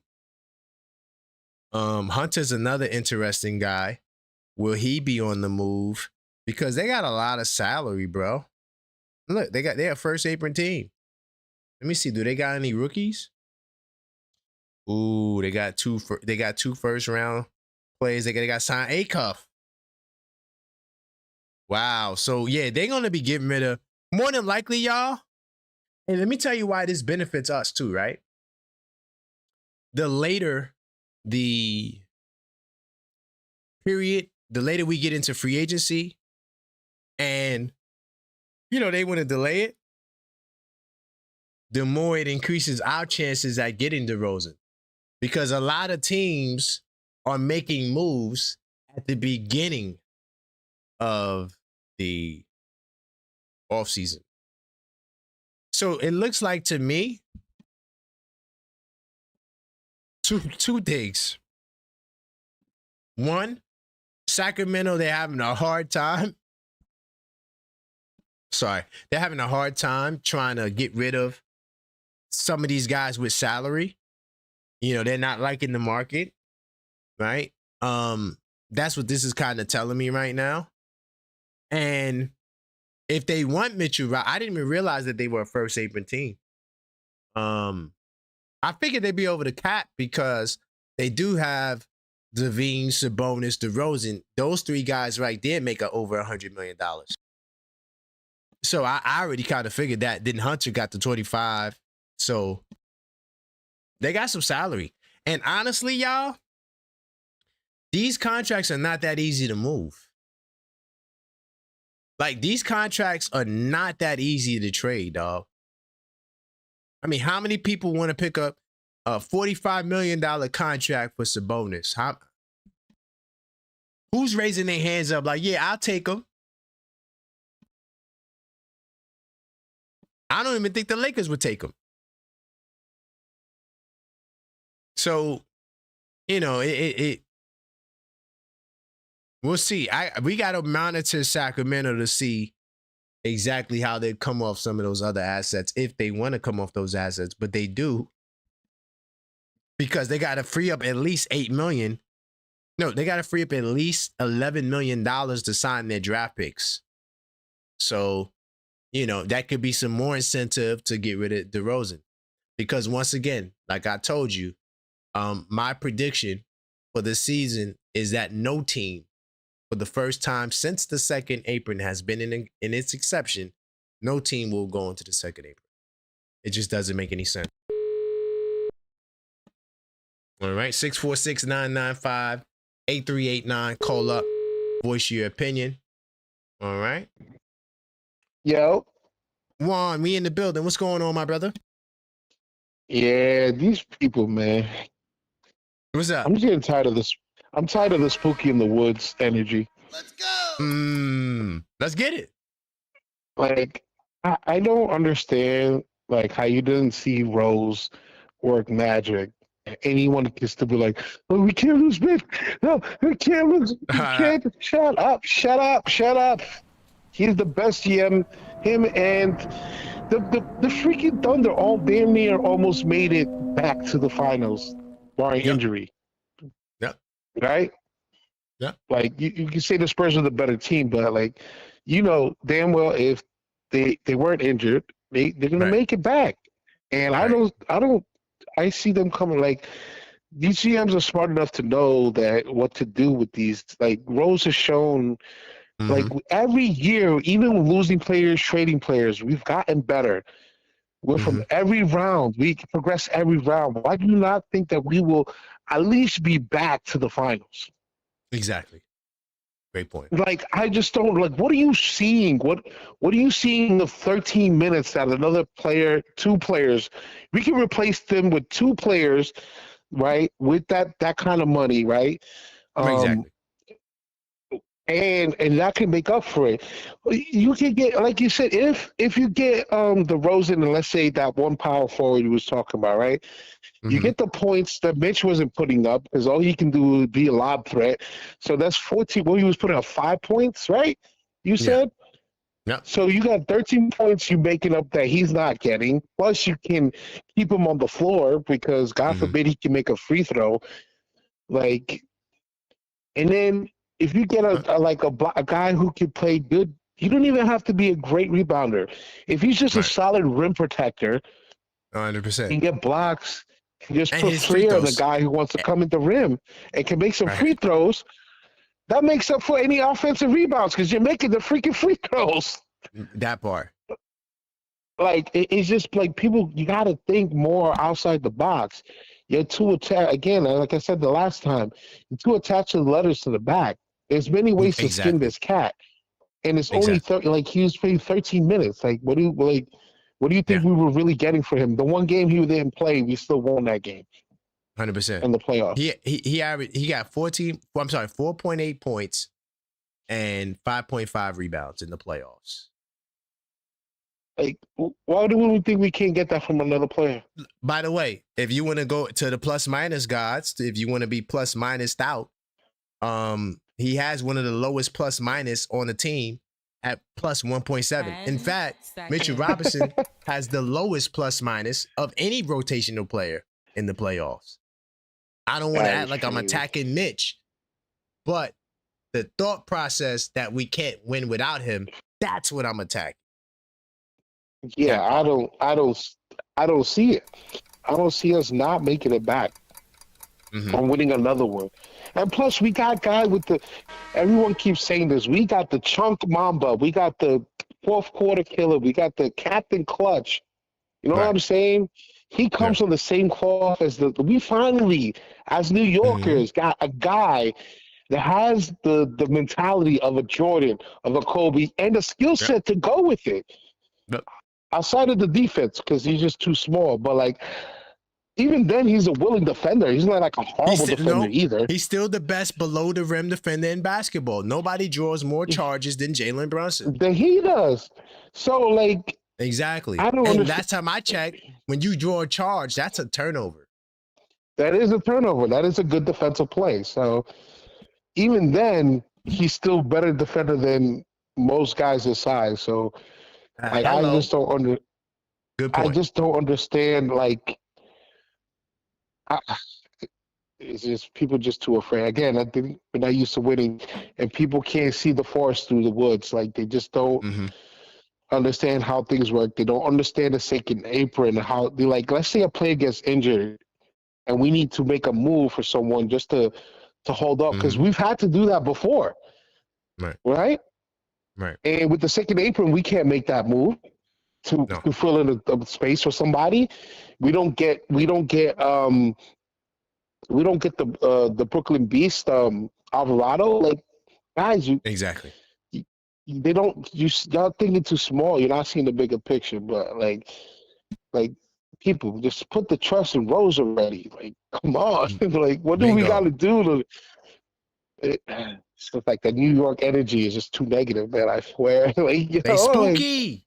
They spooky. It's spooky. Like, I can't be spooky with what I've seen.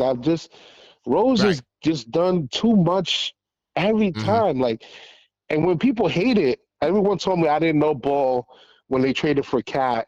I didn't know ball. Knicks got better. I didn't know ball when I said Jalen Brunson was the 1A and was better than Brandel. I didn't know ball when we got what's his name, Anunoby. But apparently I don't know ball, but I keep calling this stuff. I didn't know. I was wrong about the Knicks sweeping the Cavs, but they did that. I was wrong about the Spurs beating the Spurs 4-1.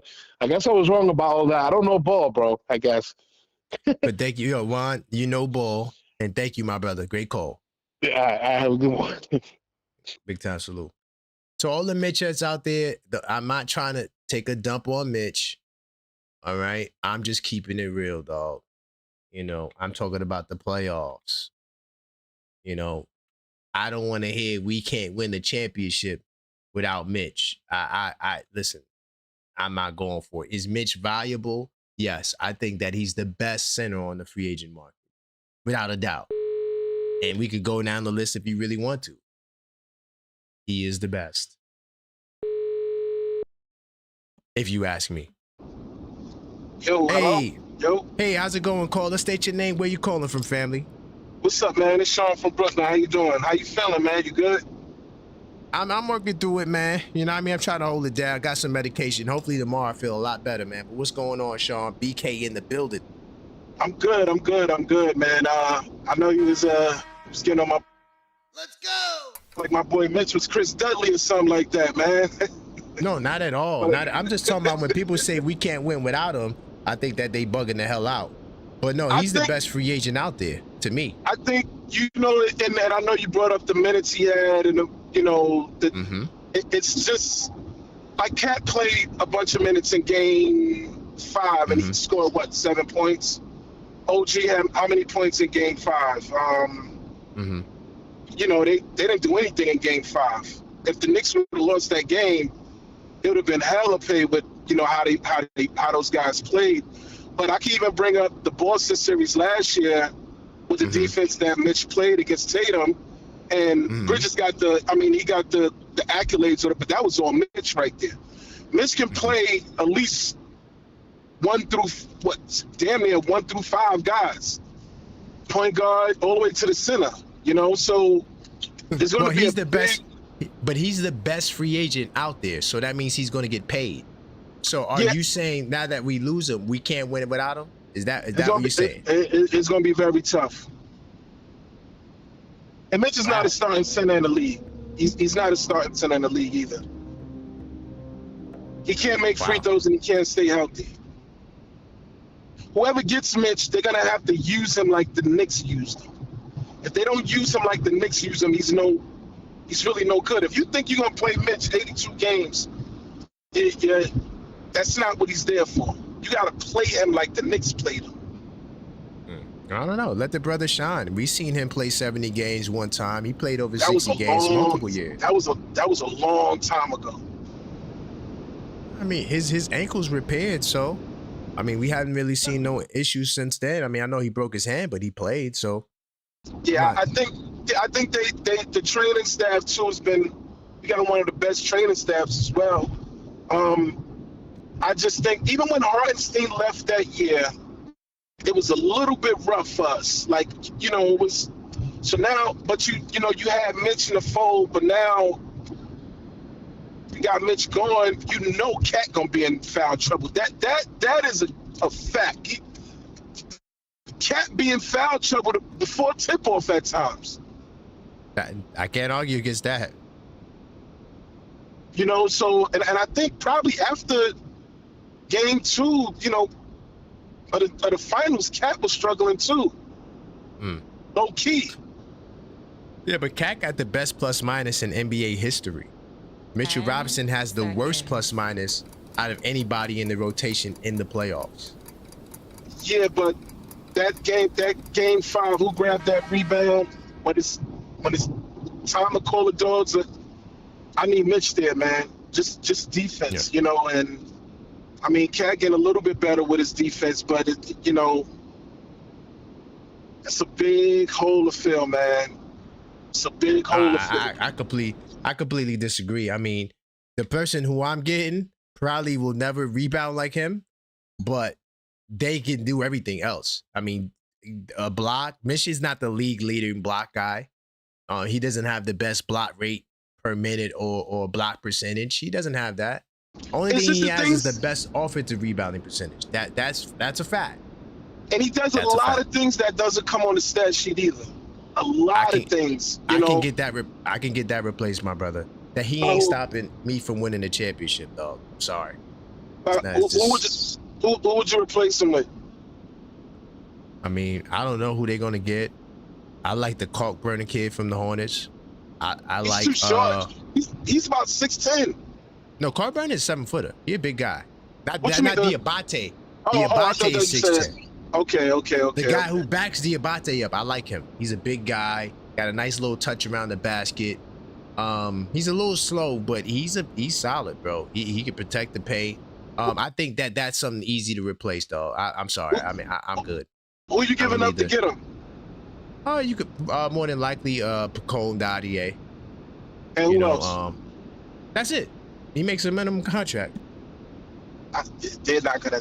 I don't think they're gonna give the that Hornets. up. The Hornets just traded Miles Bridges. Right. So they're gonna want some type. Nice? Nah, they're gonna want some type of talent back at least, and you gotta keep Deuce because Shamet might be gone. Yo, we gonna fleece the Hornets. Watch. If we do that trade, just watch. I'm telling you. Just watch. My thing is this, right? Dolan could have went on that second apron for a year.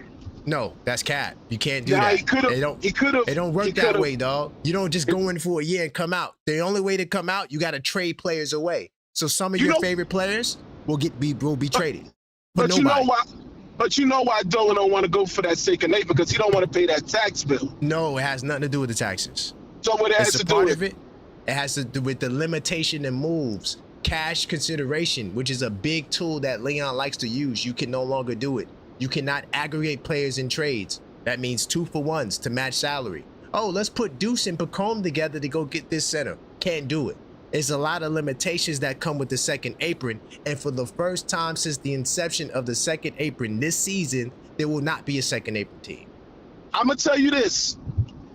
They better find a replacement for Mitch. All this stuff with the second apron, they better find a replacement for Mitch and Shamet. Because if you're gonna charge $10,000 to go to a playoff game, you better have a replacement. I'm sorry, Landry Shamet gave me 6 points in the playoffs, but he gave me Landry Shamet. Yeah, but he plays good defense. But he plays good defense. He plays good perimeter defense. I can get another guard. I can get another guard to do that, dog. That's not irreplaceable. Who? A whole lot. We could go down the list. Give me 2 guys. Huh? Give me 2 players. Oh, I might look at the list. I mean, I could go to. Let me see. Let me go to guards. I mean, because Shamet was ending the game, the finals. Shamet only became a defender when he came to the Knicks. I could get a Keon Ellis. All Keon Ellis does is play defense. Who else? But it's not, that plays defense? I get you. I get you with the guys, but these guys they played together. You know what I'm saying? Like it's a rhythm. Like you got to look at the last. They play together, dude. If you go look at the teams from back in the day, every year there's players lost. You don't. Now we finally got a chance. Yeah, y'all say that, but we was losing. We was terrible. I don't want to. I mean, of course, yeah. We traded Patrick Ewing. That was what we traded Anthony Mason. That was a long time ago. But we never had a championship team. This is a championship team, and now it's like, hey, well, we did it before. When we had so I got a question for you. Are the Oklahoma Thunder? Do they have a championship caliber team? No, they have a core. Okay.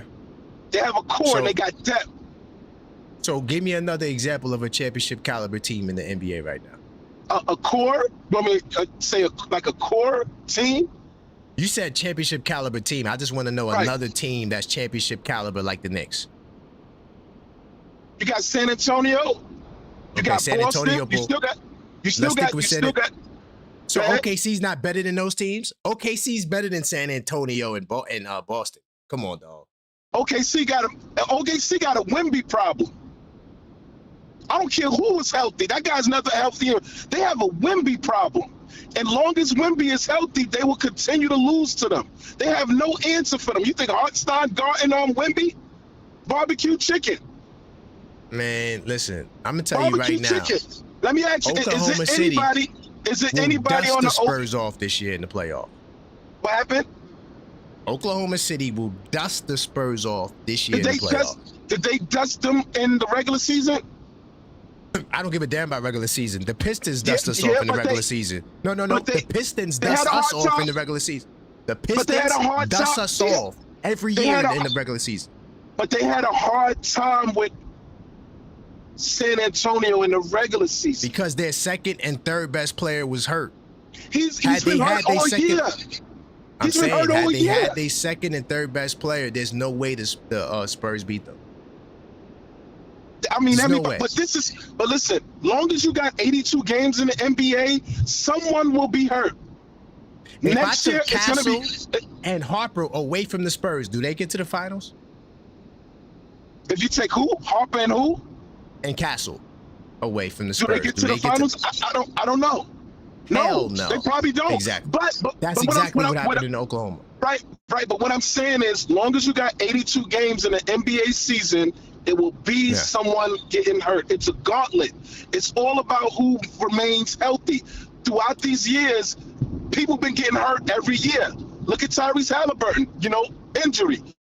It happens every year. The next team that goes to the finals is going to be like that. Every team that you're saying is a championship caliber team, none of them are going into the second April.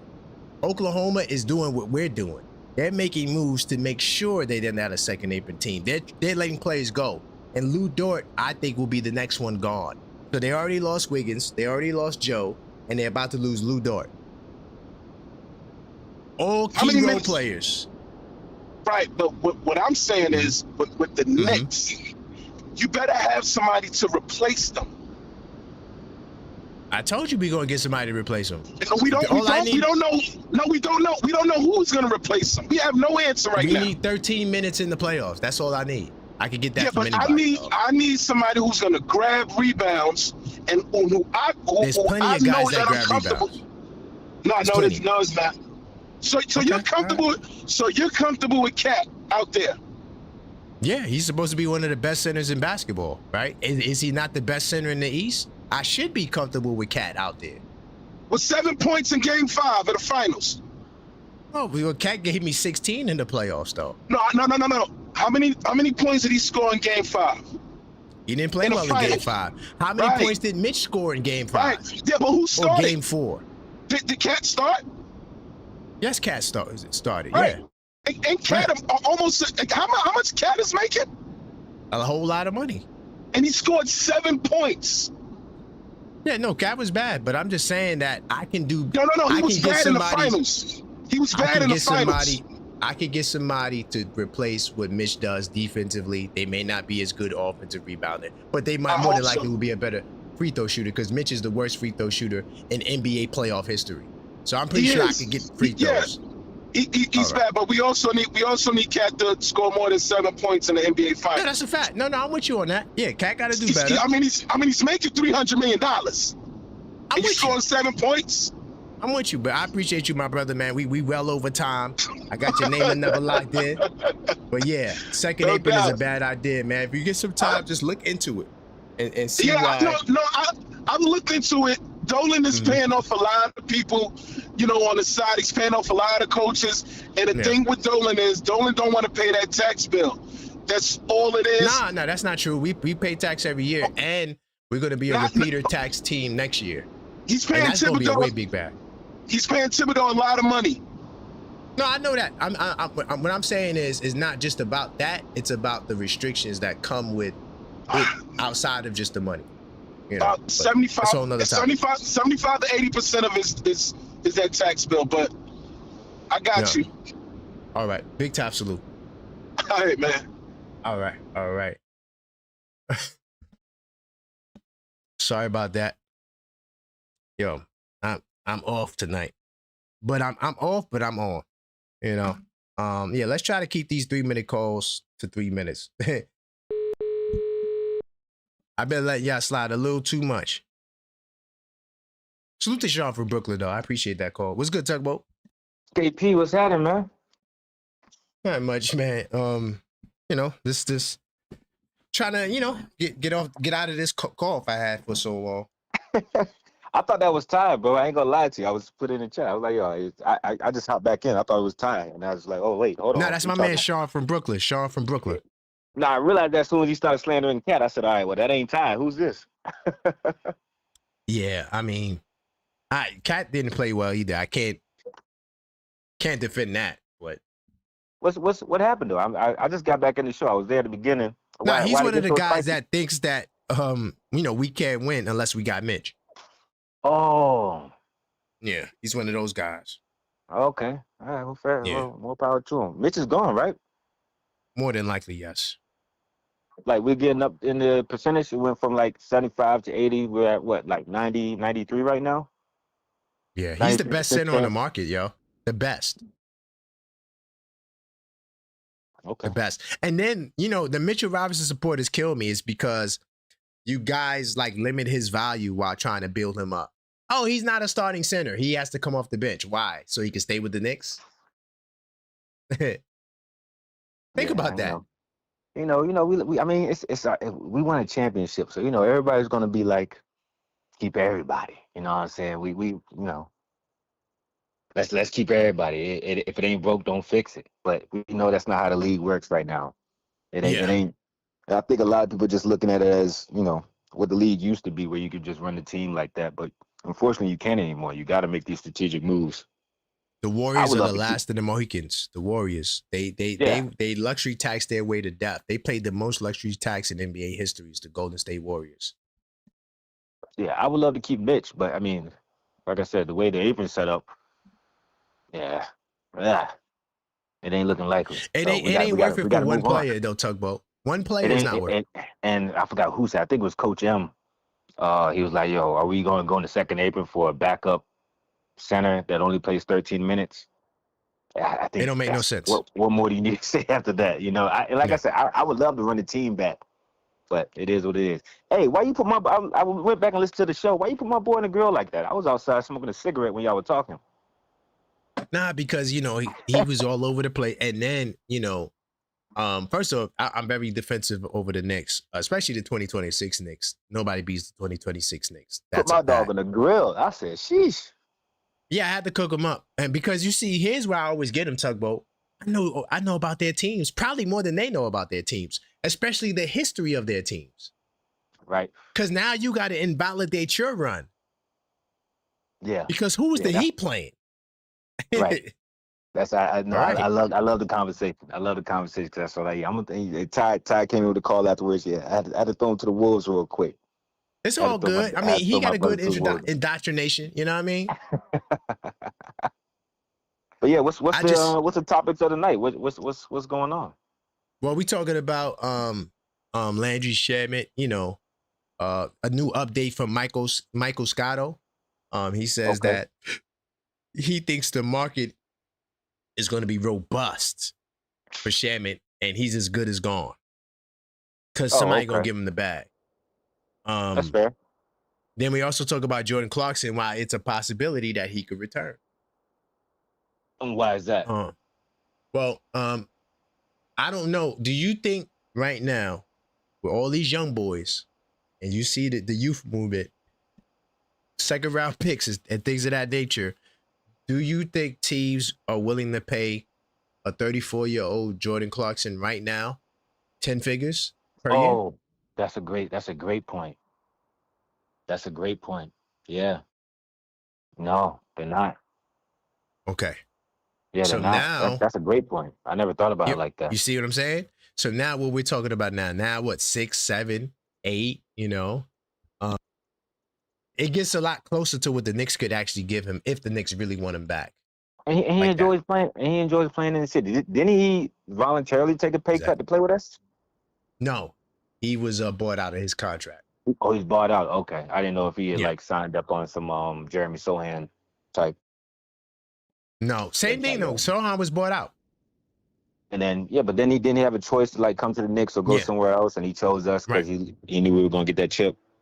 Yeah, so Clarkson chose us the same way. I'm pretty sure he had a market of teams, but if they all paid me the same money, I'm going to the Knicks. Yeah. Yeah. So unfortunately for Clarkson, and I hope this is not his fate, salute to Jordan Clarkson. First off, you know me, Tugboat. I want all the players to get paid. Right. Right. So I'm not somebody that's going to be like, yo, man, you're not getting paid, come to the Knicks. Let's do, take less money to stay with the Knicks. I'm not going to do that. You ain't going to Suge Knight him? Nah, I'm not going to Suge Knight him. You know, I'm a player appreciator, man. I come from a different era in time, you know, so just a different era. We just got to see. So where is Landry looking like he's going? They say anything about that, or just saying the market's No, robust? Scotto didn't give a team in particular. But here's the thing, right? And there's a lot of guards in the world, but there's a lot of guards in the NBA, and I feel like they're like a dime a dozen. You know, it's like how many 6'4", 6'2", 6'3" guys? There's a million of them. I think the league is just talented though, because I would say the same thing about center. Talented. I'm about to say the centers. I mean, you don't think so? The center selection ain't fire? You want to go down the list? You want to go down the list? We could do it for fun. Yeah, what you got? Yeah, let's do it. Okay, let's do it. I completely disagree with the centers. Hell no. Hold on. You think they're trash? Hell no. No, I'm not saying they trash. Okay. But, all right, look. So we got DeAndre Ayton. Okay. Yeah. He's all right? Yeah. Cool. Yeah. Charles Bassey. Okay. All right. Do you even know who that is? No. Keep it real. Okay. No, all right, let's keep it moving. Bismack Biyombo. Oh, that's age old. Okay. Yeah, come on, man. You saying. All right, you starting worst to best, or what? These are the guys available. I'm gonna read down the list. And y'all want Mitchell Robinson to get cut back for the minimum. But look at all of these guys that's going to get minimum money, dog. Man, you're not saying the Yves Missy's. You're not saying the Thomas Bryant's. You're not saying the J. I'm telling you, in free agency right now, these are the big mans that are available. You can go sign them tomorrow whenever it opens up. Mm-hmm. What I'm saying is at 6'3", 6'2", 6'4", there's a world of nice people, like super nice. That are at that height. And they're getting waived mid-season too, so they're all available, just waiting, hoping that they don't get shipped overseas. Exactly. I hear what you're saying.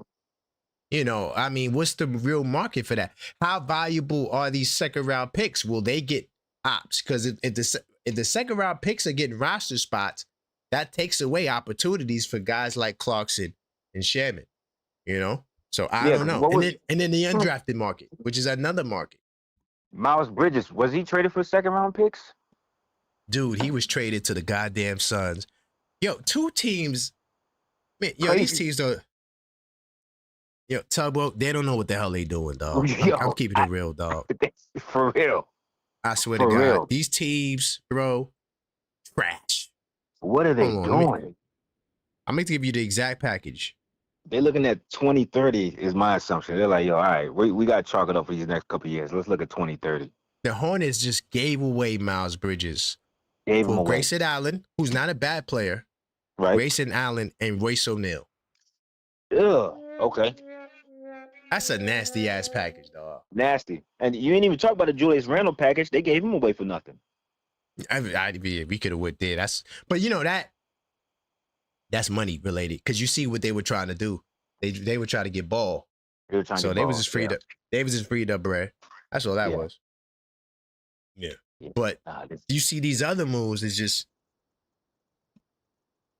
So when the brother said the Hornets won't trade with her, I said, what?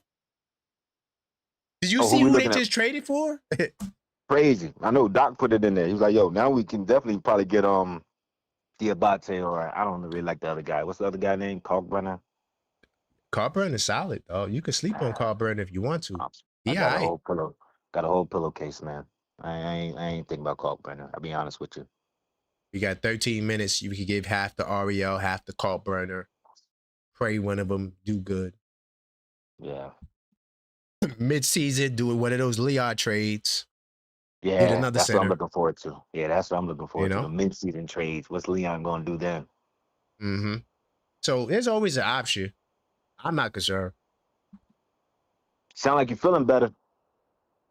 Yeah, I'm definitely a little better from the last time you heard me, but I'm still messed up.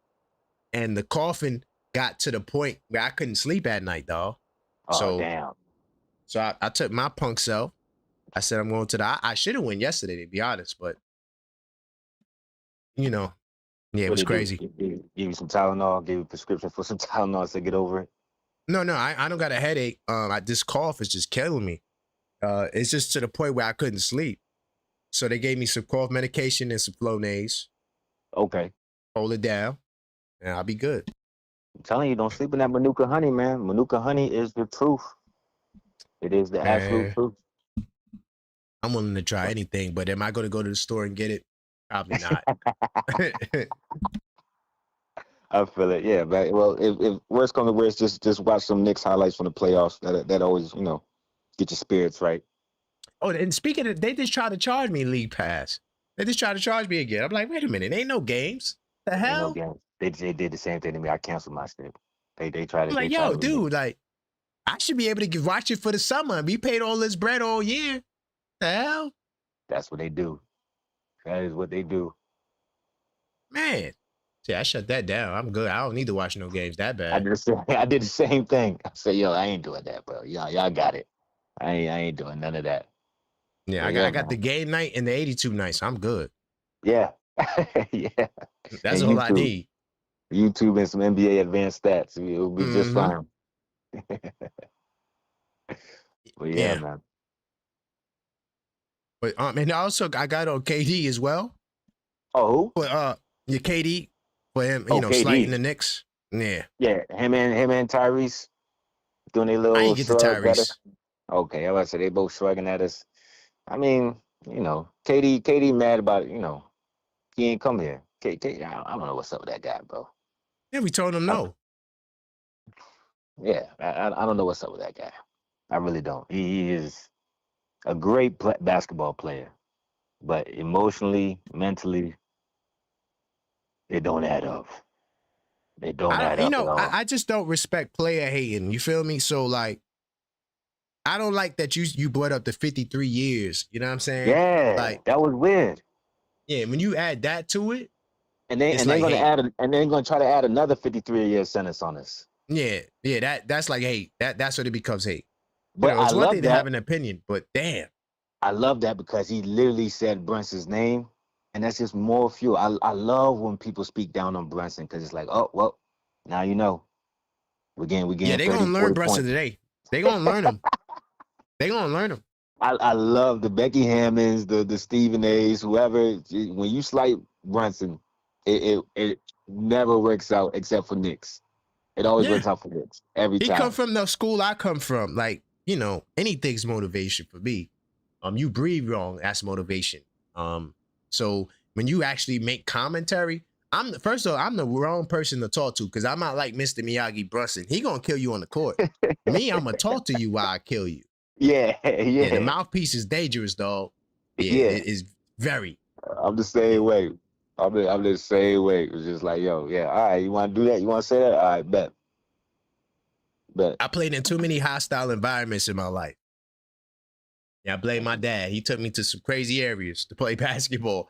So my confidence when I go to a court is on another level. Yeah, I'm just very confident. Same here, man. You doing the show tomorrow? You feel better? I'm rocking out every day. The only reason why I didn't do the members only because I was at the hospital all day waiting for man long. Because I was going to go to urgent care, but then I was like, I should really get like a thorough check just in case something is really wrong with me. And I'm low-key dying and stuff. And I'm out here playing around. That's why I said, let me go to the hospital instead of going to urgent care. You're a little hypochondriac. All right, I feel it. You just never know, man. I'm telling you, I couldn't sleep, yo. Felt like I was going to die. It's crazy, man. So, yeah. All right. Get you some Manuka, man. Some Manuka honey. It's the truth. I'm trying to tell you. It is the absolute truth. I got that. Maxie, she into that. She made me some type of herbal tea or something. Yeah. Didn't do nothing. Still was coughing. But it felt good in the moment. I can tell you. Manuka honey, some tea, two menthol cough drops, lemon cough drops, and then throw in a little, it could be some E&J all the way to some Jameson. Just throw a little splash of that in there. I'm not trying to get lit out here. Like, what? No, it ain't get you lit. It ain't gonna get you lit. It's gonna make sure you sleep well at night. That's all. Make sure you sleep well at night and you feel better in the morning. I'll do the sober version. I ain't no doctor, but ask Dr. J. He knows. Oh, he reached out to me too. My bad, Doc. Okay, if Doc, I didn't get a chance to reach back. But yeah, salute to everybody who reached out. All of y'all. Y'all the best. Yeah, buddy. We just want to see you be well, man. Yeah, I'm out here. I'm working. I ain't stopping. I don't give a damn. I can have a fever 105 degrees. As long as I ain't going to the hospital, I'm rocking. Stephen A. would never. Oh, no, they didn't do it now. Stephen A. would call out for a dental checkup. Man, I just really want to get these debates popping. I want to smoke with everybody who hates the Knicks. I want to see my boy. I meant to have him call up on his phone so he can get banged on. That's what I really should have did to my brother. Nah, because that's your brother. I was gonna let him rock out and just just slow grind. Take him out to the deep water. Yeah, I had to take him out to the deep water. yeah. Because they hate and bias, right? It messes them up because now they don't see that their team went down a similar path. So if you say the East is weak, what about your teams that you brag about? He holds that final run that they lost to the highest degree. And I'm like, yo, bro, you lost. You lost. So I don't even know why you putting that on the pedestal. You putting on a run that you lost. And our AFC run was better than y'all's. I take that fade. Yeah, and that was fire. The 99 one. Mm-hmm. Yeah, when you brought that up, I was like, yeah, he got you. Put you in the trick bag. He got you. Yeah, we started that trend. Welcome aboard. You're welcome. I told him that. I was like, yo, y'all are us, bro.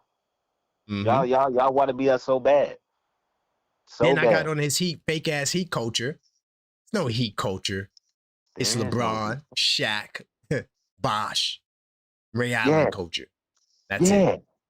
Yeah, because even Ty said that. He's like, yo, y'all ain't got no culture, man. Y'all get stars, and then all of a sudden, y'all got heat culture. Get out of here. Hell no. No culture. Superstars. And that's why Giannis, right? Yep. Giannis, guess what? And then who do they get next? It don't even matter. They're about to get an old man team. Watch. They look, I'm telling you, I try to say it looking like what we did with Melo. It looked like the Melo thing. LeBron, Bill, Westbrook. Tim Hardaway Jr. Old man. Nah, he too young. He's still old, man. You gotta be like 40. Like, Everybody coming in a Paul Pierce wheelchair. Like that net team.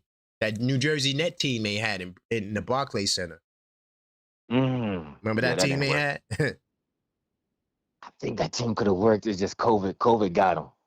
We didn't get to see. I'm talking about before that. I'm talking about the KG, Pierce. Oh, that was nasty. Yeah, that's about that old man team. That was a different old man team.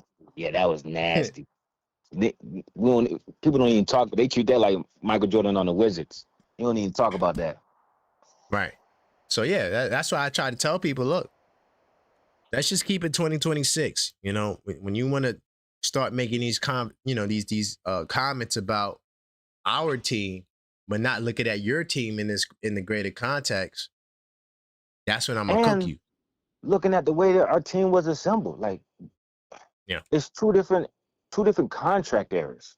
Like that's a lot of we can talk about the game and the way the game was played, but the way the contracts are set up now versus the way they were set up back then, way different. So for us to put together the team that we had in the way that in the fashion that we did, and still come out with the chip and still dominate the series the way that we did, is undeniable. And anybody who does, you said, just a hater. Think about it. Like what Leon Rose has done is more impressive than what Pat Riley has done in his entire Miami tenure. Yes. Because we took a guy who was not even supposed to be an all-star and turned him into a superstar. Turn him to the best player in the NBA. Turn him into the unsung face of the league. Right. We didn't go get Giannis, who already won 2 MVPs, 7 straight All-NBA teams. We didn't get that guy.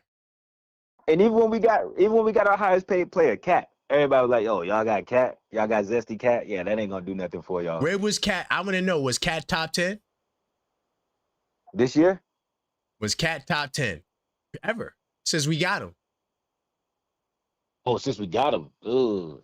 Was he top 10? Keep it real. Keep it real. I'm trying to think. I don't. Hell no. Man, I'm answering for you. Hell, he was not. Stop. He was not top 10. No, he wasn't. He was not. He was crazy. not top 10. I never thought about it like that. He was not. He was Even though he was a first round pick, he was not a top 10 player when we got him. right? He might have made the All-NBA. Nah, I don't think he made the All-NBA the last 2 years where he played power forward. He was an All-Star for at least one of them. But nonetheless, the point that I'm saying is that, what we were able to do, then OG Anunoby, we took him, and now he's going to be an All-Star this year. He's going to be an All-Star. We're going to have, so, I mean, we've been supposed to have 3 All-Stars. I'm keeping it being. We were supposed to have 3 All-Stars this year. But the fact that we don't, and we won the championship, it's crazy.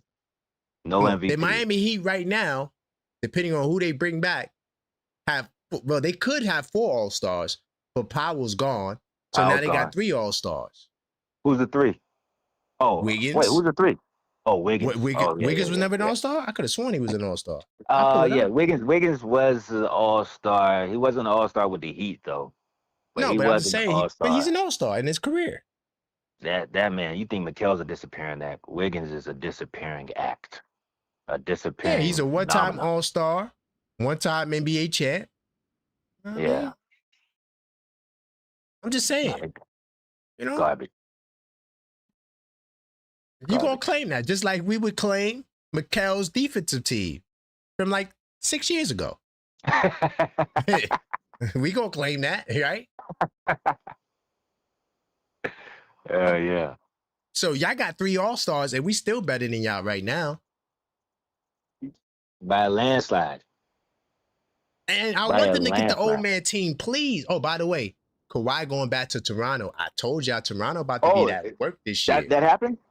Shams just said the details will be out tomorrow. But Kawhi is going back to Toronto. Wow. Who they letting go? Brandon Ingram? Who they letting go for that? I don't know the details right now. You gotta wait for that. Probably something like Shade. There's probably gonna be something crazy like quickly Shade. I don't think RJ's going nowhere. Wow. They traded Ingram. Look at the package. Okay. And this is why I talk my talk. Superstars are never traded for superstars. And I know Kawhi is not the biggest superstar right now. Kawhi is. They traded Kawhi for Brandon Ingram, Grady Dick, and a 2nd-round pick. Sheesh. Now we wait for it. Let's see if it gets finalized. We'll see. But Brandon Ingram with the Clippers, and Brandon Ingram, he's not a superstar, but he's a hooper. I would like to have Brandon Ingram. He's a hooper, but he ain't the claw. He ain't no superstar. He ain't no. Nah, he ain't no he's not even a star. Brandon Ingram's not a star. I think that's just based on. Well, no. Yeah, you're right. Because if you can't be a star in the Pelicans, what's going on? Not a star. Yeah, he's a hooper though. Kawhi Leonard's a star. Kawhi Leonard's a star, and he had a great. That's what I'm saying. He had a great season that second half of his last season. Great play. But this is why the Celtics are stumped, and this is why the latest report I heard is that they want 4 first-round picks for Brown. No, 4 first-round picks. These teams are in shambles, bro. But they want us to go to the 2nd apron. Yeah, no, we're not doing that. Just go look at what happened to the Boston Celtics. If you think the 2nd apron so we can sign your one player, oh yeah, let's do it for 1 year. Dude, that means you're trading one of these guys. Somebody has to go for you to get under. I heard the goal was, though, to do 2 years under the apron and then 2 years over the apron. Is that true? Is that just like a rumor? I don't think the Knicks will ever choose to go over the 2nd apron unless we win 4 championships and it's like, yo, we feel like Bridges is worthy enough to do it. It ain't going to be for no backup guy, for sure. Yeah. All backups are sacrificed. But I appreciate you, Todd. I got some more people to talk to. All right, brother. Big time. All right. I appreciate you calling me back, man. I'll be listening in. No doubt. All right.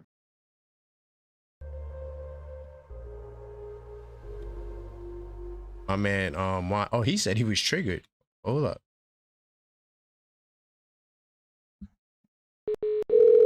And Juan back in the building. Yo. What's good, Juan? You triggered? Yeah, man, these people. I'm getting just irritated. Okay, I'm gonna Can play you it hear me? anyway. Let's go. Yeah, I hear you. Yes. Yeah, so people talk about, oh, Dolan doesn't want to go because of money. Like, what do people think? I must want to read some of the stuff that's in. Can I just read what's some? I have a little list here. Go ahead. Why not? Okay, so these are some of the restrictions that people like. Oh, he doesn't want to go into it because of he's already paying repeater tax. All right, so there's no mid-level exception to sign free agents if you go on the second April, limited to minimum contracts and certain exceptions. Can I combine multiple players? You said that player salaries in the trade to acquire a higher paid player. You cannot take back money, more salary than it sends out in a trade. Mm-hmm. You cannot use trash in trades. You said that Leon loves to do. Can I use trade exceptions created in prior years? That means you can't do some of the exceptions we did recently. All right, you cannot acquire but not technically exceptions, but trade. Go ahead. Sorry. Say it again. What did you say? As a first paper team, you're not allowed to do exceptions either. What we did was cash considerations. So yeah, you can't use exceptions. Period. All right, so right. Cannot acquire a player via sign and trade. It will keep the team above the apron. Future first round picks. This is the big one. Future first round pick restrictions. The team's first round pick 7 years out is frozen. Can't trade him. Exactly. You can't trade him. Right. And if you stay above the second apron for multiple years, there's even more penalties. So y'all want to go into the second apron and get all of these restrictions for a 14-minute player? Come on, what are we talking about here? Yeah, it doesn't make any sense to me. And another thing if you want to add to this, is that there's no way out of it. Oh, we could just go in for 1 year, sign Mitch, and the next year we get out. The only way out of the second apron is to give players away. So now Mikal goes for nobody. Mitch goes for nobody. Or whoever. Do whatever combination you want. That is the only way out of the apron. That's what Boston did, and that's why they're screwed. Because they couldn't get a significant value in return for KP and in return for Drew Holiday, even though they did get Simmons, but they wound up moving off Simmons. I can't remember. Was that Vujacic? Yeah. Exactly. But Vujacic, all that was to free up money for this year. So you pretty much lost 2 all-star caliber players, key essential guys to your franchise, 2 starters on your championship run. It's not and your first round exit. Exactly. Like, what was we talking about? Not only that, other people say, well, Mitch should take less money. Like, who do they think he is? He's not fucking. The reason people, sorry, you guys got me so triggered. I'm cursing over here. Not bad, geez. What do people think Mitch is? He's not. He's not drawing that. He's not getting these sponsorships. The reason you take less money because you know you're gonna make it up in sponsorships. Mitchell Robinson ain't gonna be doing these crazy sponsorships like Cat and Brunson are doing. They take the cuts as they know they can make up that money. Like, when we say less money, what are we talking? What is less money? Is less money 1 million, 2 million, or is it 15, 10 million? What is less money? He's a backup center. Like, what are you talking? Like, what? Exactly. He wants some starter minutes too. Yeah, people are crazy. Like, they don't know what they're talking about, bro. That's why I got annoyed. He's the best center on the market. I gotta read it. Like, people, I gotta actually read this to people so people can use their brain a bit because this is gonna detrimental to teams. Yeah. That's why OKC is giving away players. OKC is giving away players literally because they want to avoid the second April. Yeah, any smart team that's seeing what Boston and all these other teams are, what happened to them when they went to the second April, they're like, no thanks, we ain't doing that. Exactly. And this will be the first year since the apron came into existence that no team will be a second apron team. I'm willing to take that bet with anybody. That's a fact. I mean, I like, what do we got to do to put trust to in our starter five? And Leon, like win another championship. Well, look at, I guess. I don't know why this didn't do it, but look, all the previous champions, even in the modern era, even before this apron stuff, had players rotating. Like, the first Miami win didn't have Ray Allen. Okay. We got him after and for the second run. Right. You know what I'm saying? So yeah. The Warriors had Bogut and David Lee in the first run. They didn't have him in the second two runs. That's like, what are we talking about? Like, I'm so just confused about people. Do people watch ball or not? Like, we got they got to be casuals because there's no way they don't understand the business of basketball. Right. Yeah. Yeah. That's they all. think Dolan is just trying to be cheap. Nah. I mean. Oh no. Because now you got to give me the team. Now, because the Knicks have never been a second apron team. Never. We won the championship as a first apron team. So now you have to give me the example or give me the reason why none of these other first apron teams are fighting to become second apron teams. Why not? Why is everyone looking to get away from it? Yeah. You got to answer that. They want us to be the exception. Let's run it back. Keep everybody. That's not how it works. It's not good business. It's not even like how teams have won it, even on dynasties. Yeah. I could tell you. Can you tell me outside of the Spurs when they had Tim Duncan? It was the court. Tim Duncan, Ginobili, and Parker. They made changes. Was Bowen there the whole time? No. I'm not sure. I don't think he was there the whole time, though. No, he didn't win. Because when you look at when Kawhi was there, remember when Kawhi held it down at the end? And the first championship? Oh, it was way different. Yeah. Way different. That's what I'm saying. So this goes back to even before aprons even came to existence. Yeah. Of course. Of course. The teams always lost players. The Bulls didn't have the same everybody every year. No. I remember when Jordan came back.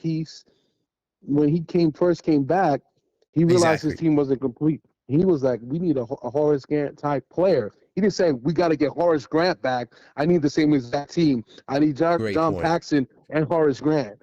I need a player like that. And they got Dennis Rodman. And not to mention the 35, 36, and 37-year-old Rodman, by the way. Exactly. What are we talking about? Yeah, I'm just more than one way to skin a cat. And as long as we remain the best team in the East, we got a great chance to repeat. Hell yeah. So I just wanted to call back and say that because thank you. I just can't take it when people just talk about the second apron and haven't really looked at it. Yeah, I feel like you shouldn't talk about it if you didn't research it. That's what I'm saying. Oh, Robert now Horry, you're that's speaking out another of one. ignorance. Robert Horry played for the Lakers and the Spurs. And the Rockets. Runs. And the Rockets, yeah. He won chips with all of them. Became the greatest role player ever. Bingo. You know what I'm Just saying? The guys that matter are the core, the best guys. The guys that matter are people like Brunson, the people like Kobe, people like, maybe that sidekick. And sometimes they don't always have a sidekick. Kobe didn't have Shaq the whole time. He had to win with a different sidekick the second time around. That's a fact. And then even it was different the second time around. So. Yeah. So I just wanted to call back and just, obviously people haven't heard the second apron. So anyway, man. Thanks for having me as always, bro. All right, later. Doubt.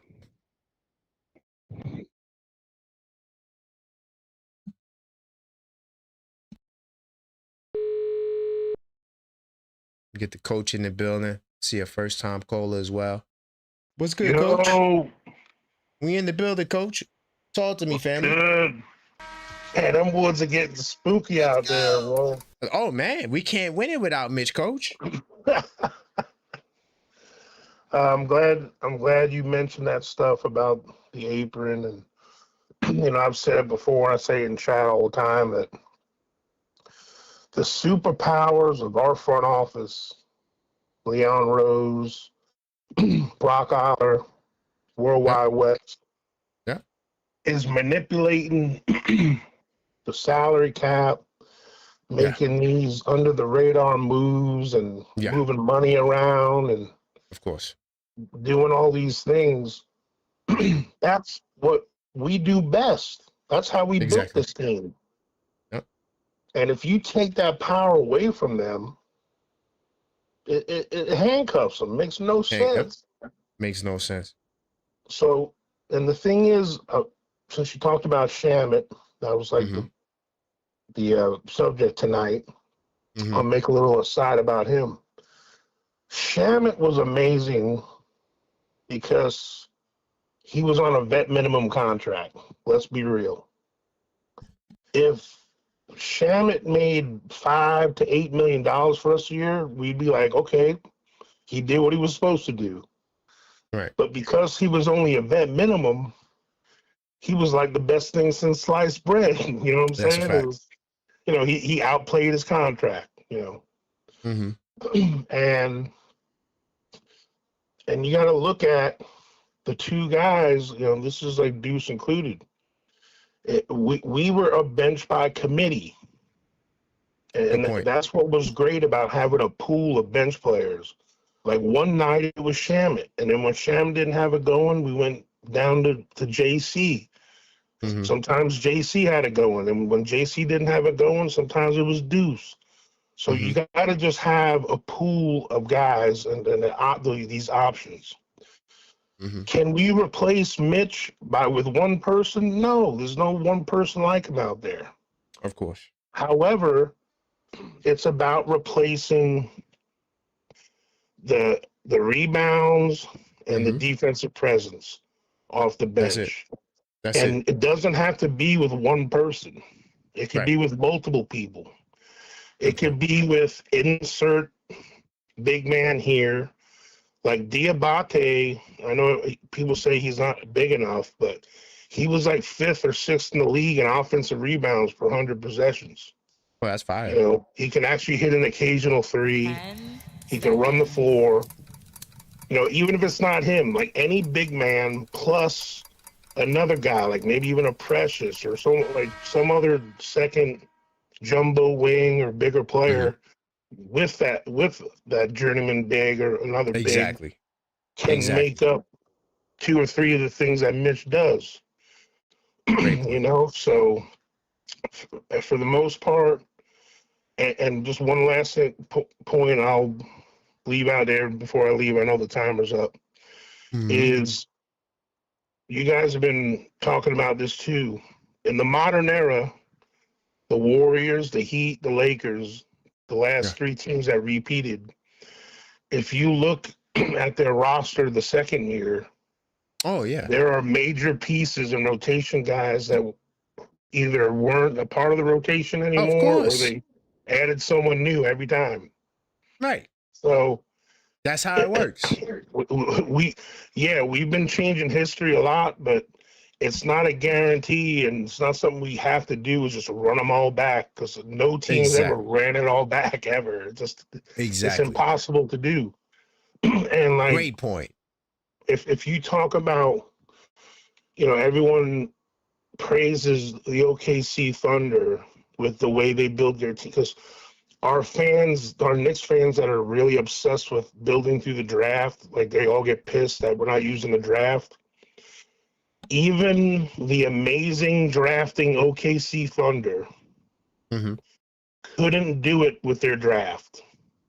Look at who's left on their team right now in their rotation.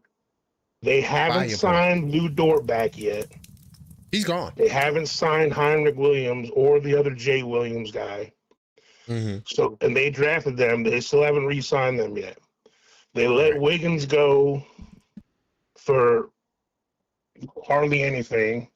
Right. They let Isaiah Joe go for 2 second-round picks. Bingo.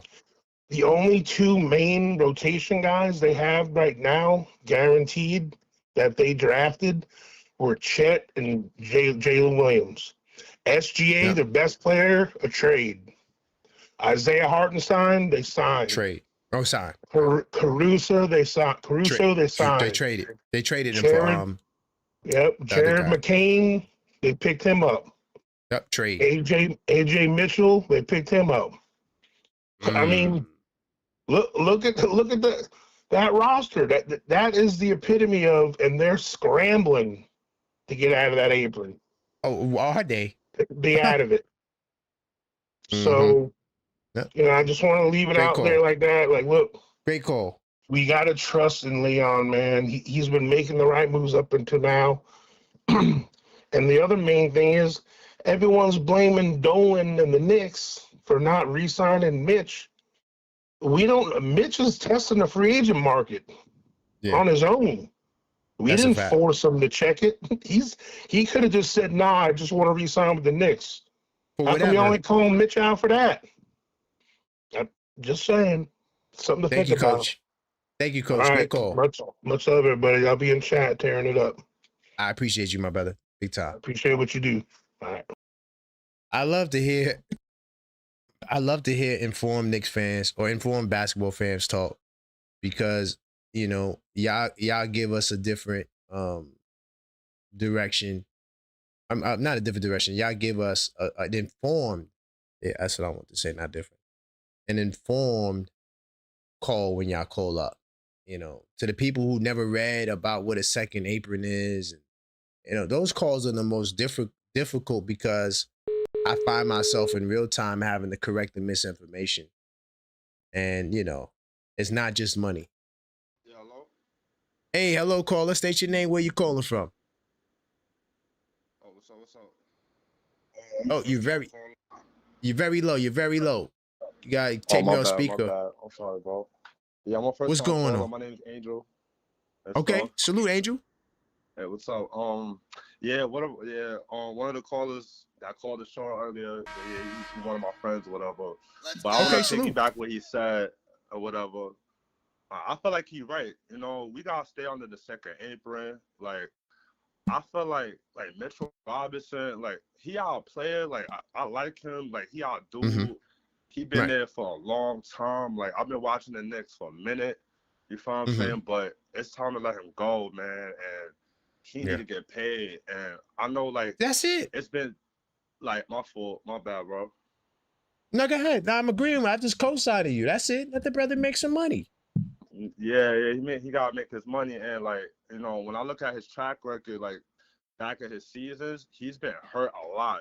And he's not been playing mostly the games that he's supposed to be playing. And, like, there's people out there that, like, we could get from, like, even the low minimum or even by a trade. We could trade, like, one of our young players.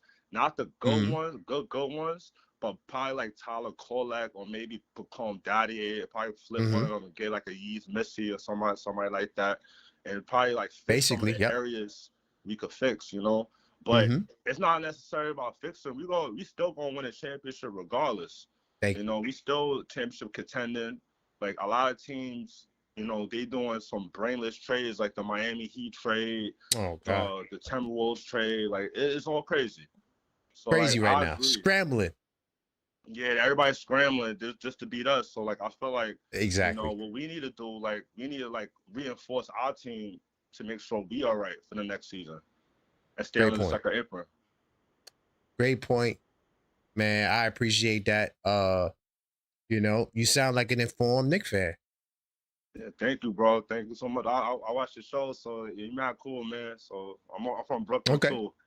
So, salute to Brooklyn, man. We in the building. Well, thank you, brother. No doubt, man. So if you got nothing else, man, I got your name and number locked in. So next time you call, I know exactly who you are. Thank you, man. I appreciate it. No doubt. Big time salute. Angel out of Brooklyn. All right. That's a great call. Great first time call. Hey, I like when people are informed. We all love Mitch. I would love for Mitch to come back. Jesse, what's good? Pat wasn't the only one that had low production in Game 5. There's a reason why JB went nuclear and scored 45. Cat had Wemby locked when he was on. That's a great point. Honestly, the whole team was off in that game. Everybody was off. I remember they showed the stat. Brunson had 40. The rest of the Knicks had like 40-something. So, yeah, the rest of the team wasn't that great in Game 5.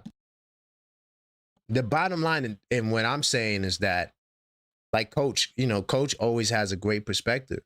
He said, you don't got to get it all from one guy. He put up Diabate having one of the best offensive rebounds per 100 possession in basketball, top 5. I didn't even know that. So I get my offensive rebounding from Diabate. I get some defense from Precious, for example. I know y'all don't like Precious. I like Precious. I wouldn't mind Precious coming back. That's just me. Not saying they're going to do that. It is what it is. Right. But you can, combine and, maybe you say, okay, cool. Let's get Diabate, but then we'll also sign Drummond as an insurance policy. Not to play much, but just as an insurance policy. Like there's different moves that can be made, right? So I believe in Leon Rose. He's the best in the game. And we're going to continue to show why we're the best team in the world. It's that simple to me. You feel me? If you didn't smash that like button, do me a favor, smash that like button. All right. Very important to the algorithm. All right. Late night on a Sunday. Got a special guest caller, but not so special, but a special guest caller. Not a first timer. An OG in the OKF streets. Uh-oh. You got Cleo in the building. What's good, Cleo? Hey, Karan, how are you? Are you feeling better? A little, but this cough, I thought I was going to die last night, but I feel good now. Oh, okay. Did you get to watch your boxing? Oh yeah, what did I? What? Oh my God! I wish I would have been there. I didn't even realize that fight was going to be in Brooklyn. I would have been in the building. Salute to H.R. the Great. He was there. Oh wow. Okay. Yeah. I was thinking like, okay, he's not doing a show because he's watching boxing. No, I'm gonna tell you what. I almost thought I was going to die Friday into Saturday. So I said, you know what? Let me just chill out. I'm not going to do a show today. And then, I had to take some of my son's asthma medication, and that helped a little bit. And so it held me down. But then that night, I was done. So, Sunday, I said, I got to go to the hospital. So that's why I didn't do the show on Sunday. But yeah. Wow. Yeah. Good care. You shout out to her. Oh yeah, salute to Maxine, the super producer. Yeah, shout out to my sister Maxine, holding she started it down. Getting salute to my son. Thank goodness he had asthma. I mean, it's not good that he had asthma, but he had like his medication that he took kind of gave me a little bit of relief. Yeah. So, well, I'm glad you're getting better. Mm-hmm. But I think why do we keep talking about? As Knicks fans, why do we keep talking about Mitch every show? It seems like every show every podcast that you do, we talk about Mitch all the time. We talk about the players all the time. I mean, they have to go. Like some of them have to go. Yeah, that's the nature of the business. Yeah, change is constant. What is that quote that they say? Everything must change. Nothing stays the same. That's a fact. Okay. So and you can look at many championship teams who repeated. And just look at their rosters. Thank It's not the you. same. Thank you. Thank you. Remember, we had this talk the last what was it, Friday when we talked? When we Yeah. kind of went down the rundown with Michael Jordan, winning 6 rings, There you go. but he only won it with Scotty. Where's the rest of them? But Cleo, you see, I tried to do a replacement show. Like, who could we get to replace him? But people still harping on him. I'm trying to move. I talked about Clarkson. I talked about Shamet. Yeah. I don't They get want to it. talk about Mitch. It's almost like it's like a coping mechanism, which is mental. It's all about acceptance. They don't want to accept the fact that Mitch is not staying. He's going, and like the coach just said, he wants to be a free agent. Good point. So I think for Knicks fans, it's like a coping mechanism, which it's all mental. Which is part of cognitive development. But I'm not going to go into. Listen, you're too smart. Cleo, you have to stop. All right, you're too smart. And it's also all part of cognitive development. Cleo, I think that we need to stop being player fans as Knicks fans. I think the one franchise where we should not be player fans is the Knicks. I think that our franchise is so rich with history that to just be a fan of one player, or just to be a player fan while being the fan of the team, it's just be easier to just be a fan of the team. So that way when players come and go, because I cried when Ewing got traded. Yes. Oh, real tears came out of my eye. I was the delusional Knicks fan back then. Facts. Wow.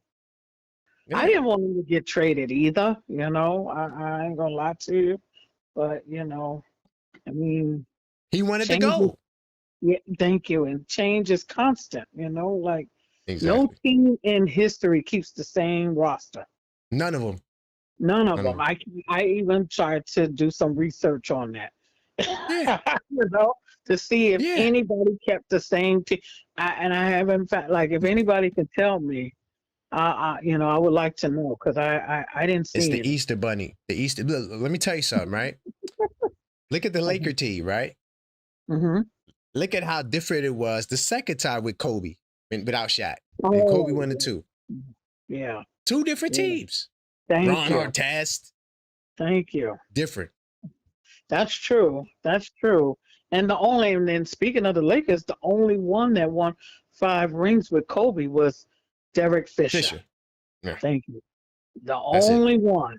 So I think, like I said, as Knicks fans, we need to move on. Like he's not gonna go into the second apron. So we're gonna be all right. We got our starting 5. But Cleo, no one else is either, though.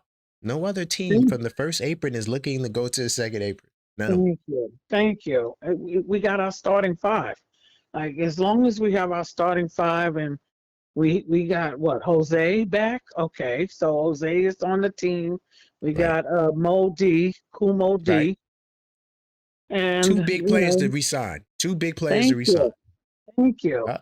And then you talk about starting 5. You lucky they gave us that, because there's a lot of teams with different members in the starting 5 as well. I don't want to go there. But thank you, because Michael Jordan didn't have the same team the second time around.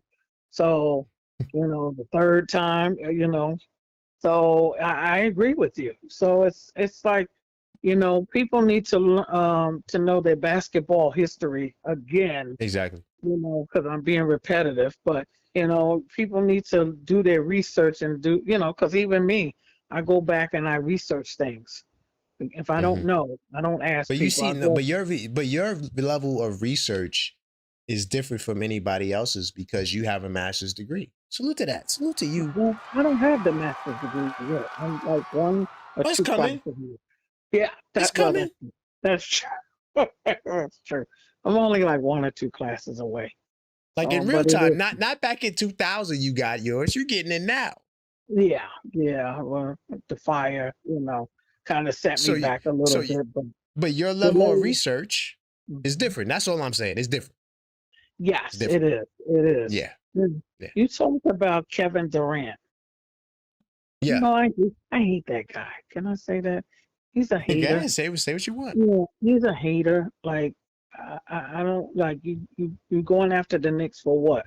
Because we didn't want you when you were with Phoenix. Wild. We didn't want you. We passed because you wanted to come here, and instead you had to go to Houston. Okay. Well, you got traded to Houston. Excuse me. Yeah. He had the only place he was willing to go. Okay. That's why he went there. When I think about Kevin Durant, I think about a bus driver versus bus rider. And he's he's the bus rider. He's not the bus driver. Nope. When I think about him with Golden State, it's easy. It's easy. It's easy to piggyback off of a championship team because you can't do it on your own, Kevin Durant. Good point. Okay. So is that what you were with OKC? You had, what did he have? He had Westbrook. Splash Brothers. Yeah. You said the OKC. Yeah, when he started his career with his NBA career, he was with Seattle, and then they changed to OKC. So yeah. Okay, so you had Westbrook, you had Harden, you had Ibaka, Green. And you had Green Ibaka. was putting in work. Thank you. You had all these. How come you couldn't get? How come you were the leader of the team? How come you couldn't bring them a championship? Kevin Durant. He's not a bus driver. Kevin Durant. How come you didn't do that? All the years you were with OKC, you didn't do it. So where did you have to go? You had to go to Golden State, riding off of Steph Curry's coattail. Okay. The Splash Brothers, like you said, him and Klay Thomas, you riding off the Splash Brothers coattails. Okay. So and then what happened? You got hurt. I think what year was that? He hurt his Achilles, and then that was the last year. That was 19. Yeah, and they lost that year. Thank you. I think they lost to Cleveland. They lost to Cleveland. No, they lost to Toronto. Last year they lost to Toronto. Was it Toronto or Cleveland? Yeah, when Kawhi gave him the business. Yeah, it was Toronto. You're right. It was Toronto. And they were singing that sad ass song like, if we would have had KD, KD was there. Man, we might have won 3 in a row. Yeah. I don't give a damn about that. Stop. Thank you.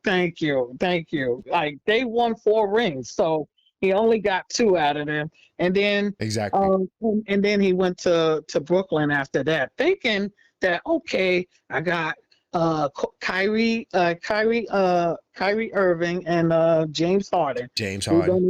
We're gonna win a ring in Brooklyn. No, you didn't win one there.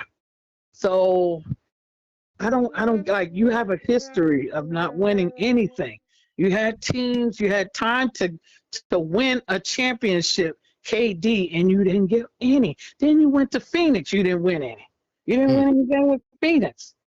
You had, I don't get this guy. You had Devin Booker, you had Chris Paul, you had all these people on that team. Like, you didn't even get any in Phoenix. So now you're in Houston. You're not getting one in Houston. So hell no. Thank you, Karan. So it's easy for him to sit here and say, oh, well, stuff about the Knicks. We're better than you. You couldn't even achieve these things on your own. The Knicks won their championship. They wasn't like, let me join. I didn't see Jalen Brunson say, oh, well, let me join OKC so I can win a ring. He didn't do that. Hell no. So, Kevin Durant, you're just mad because you couldn't achieve these things on your own. So that's why you're going after the Knicks. Like, come on, guy. Like, really, you like his character. Like, I don't even like his character. You attack fans. Fans are in the audience, and he's like ready to fight the fans. Come on now, we know this guy, Karan. It's crazy.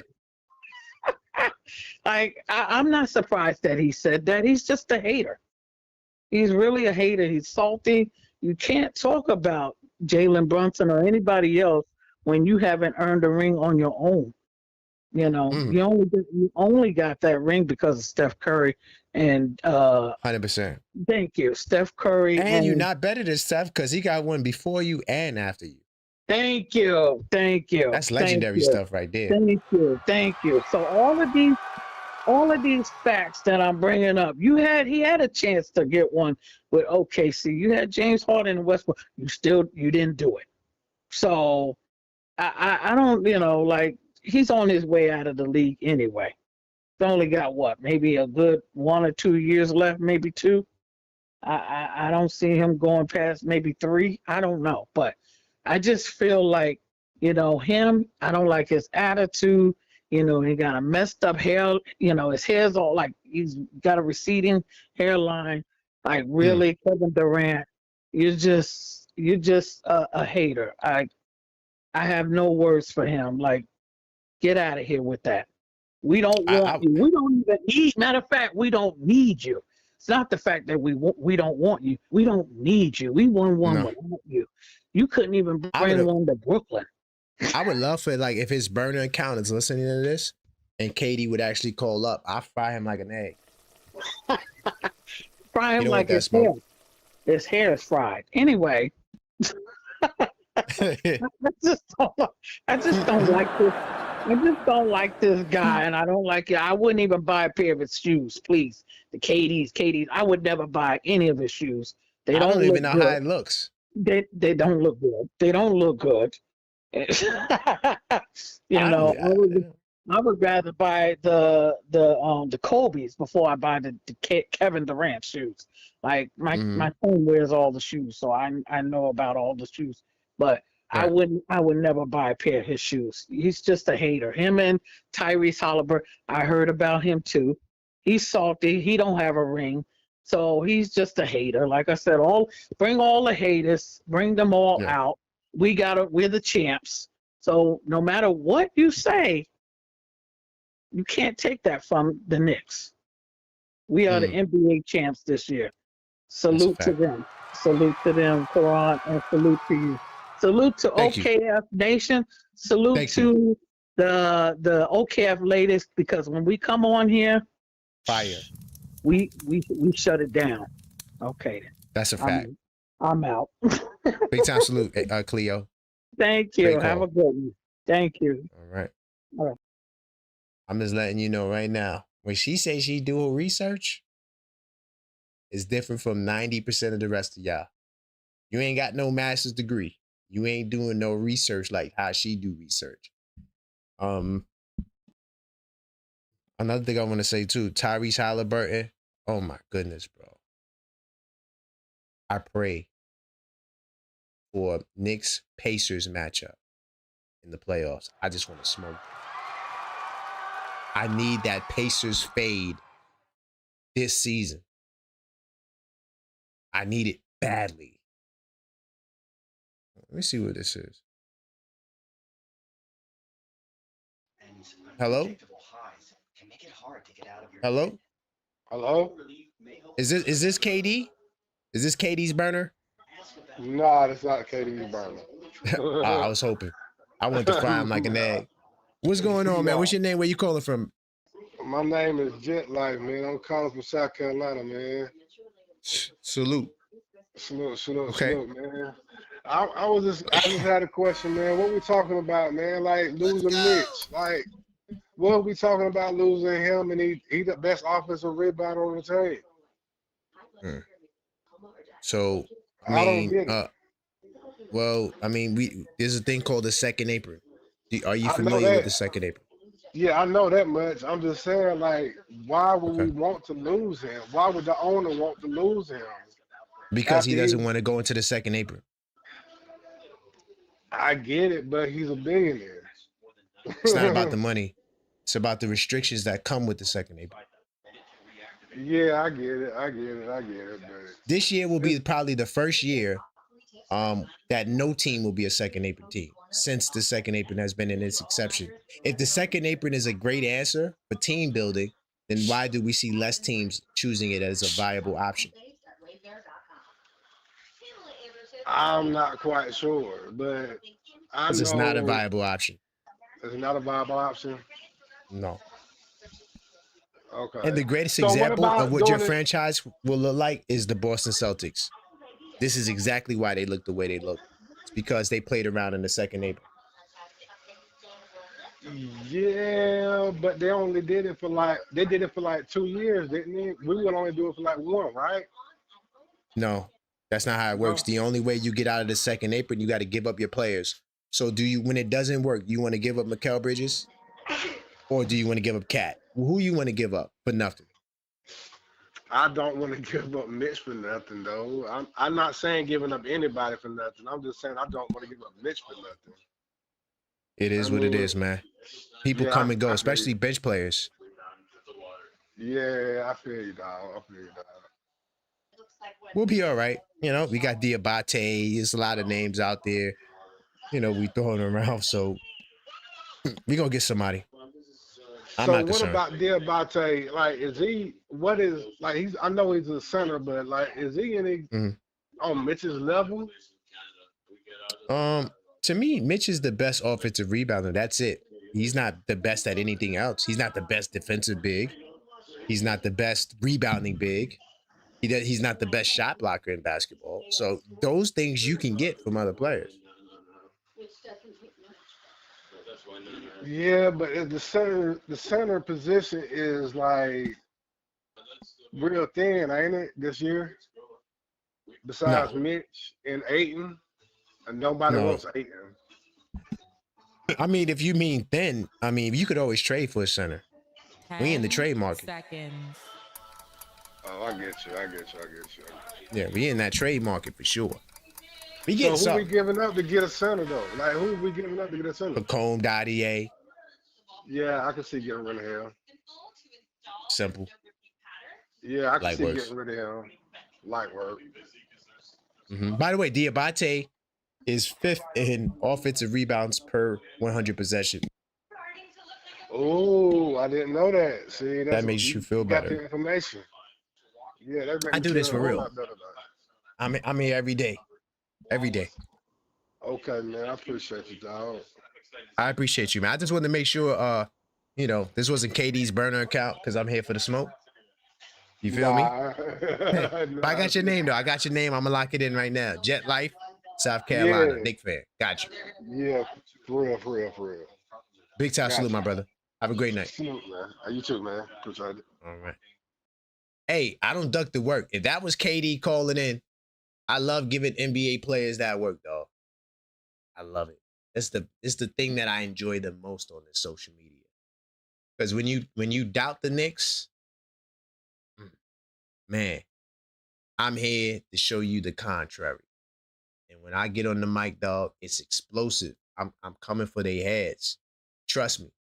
There might have been a pause in there, so I'm just gonna say pause. But nonetheless, I'm gonna be back tomorrow. All right, I'm gonna do a pod. I'll see if I can do 2 shows, but I'll be back tomorrow. Twin K pod. I'll be back on Tuesday, Blue and Orange Brunch. This week will be the official opening to free agency. So, you know, we'll see what we'll get, what we could do. So, but I'll talk to you guys again tomorrow. Until next time, as always, let's go Knicks.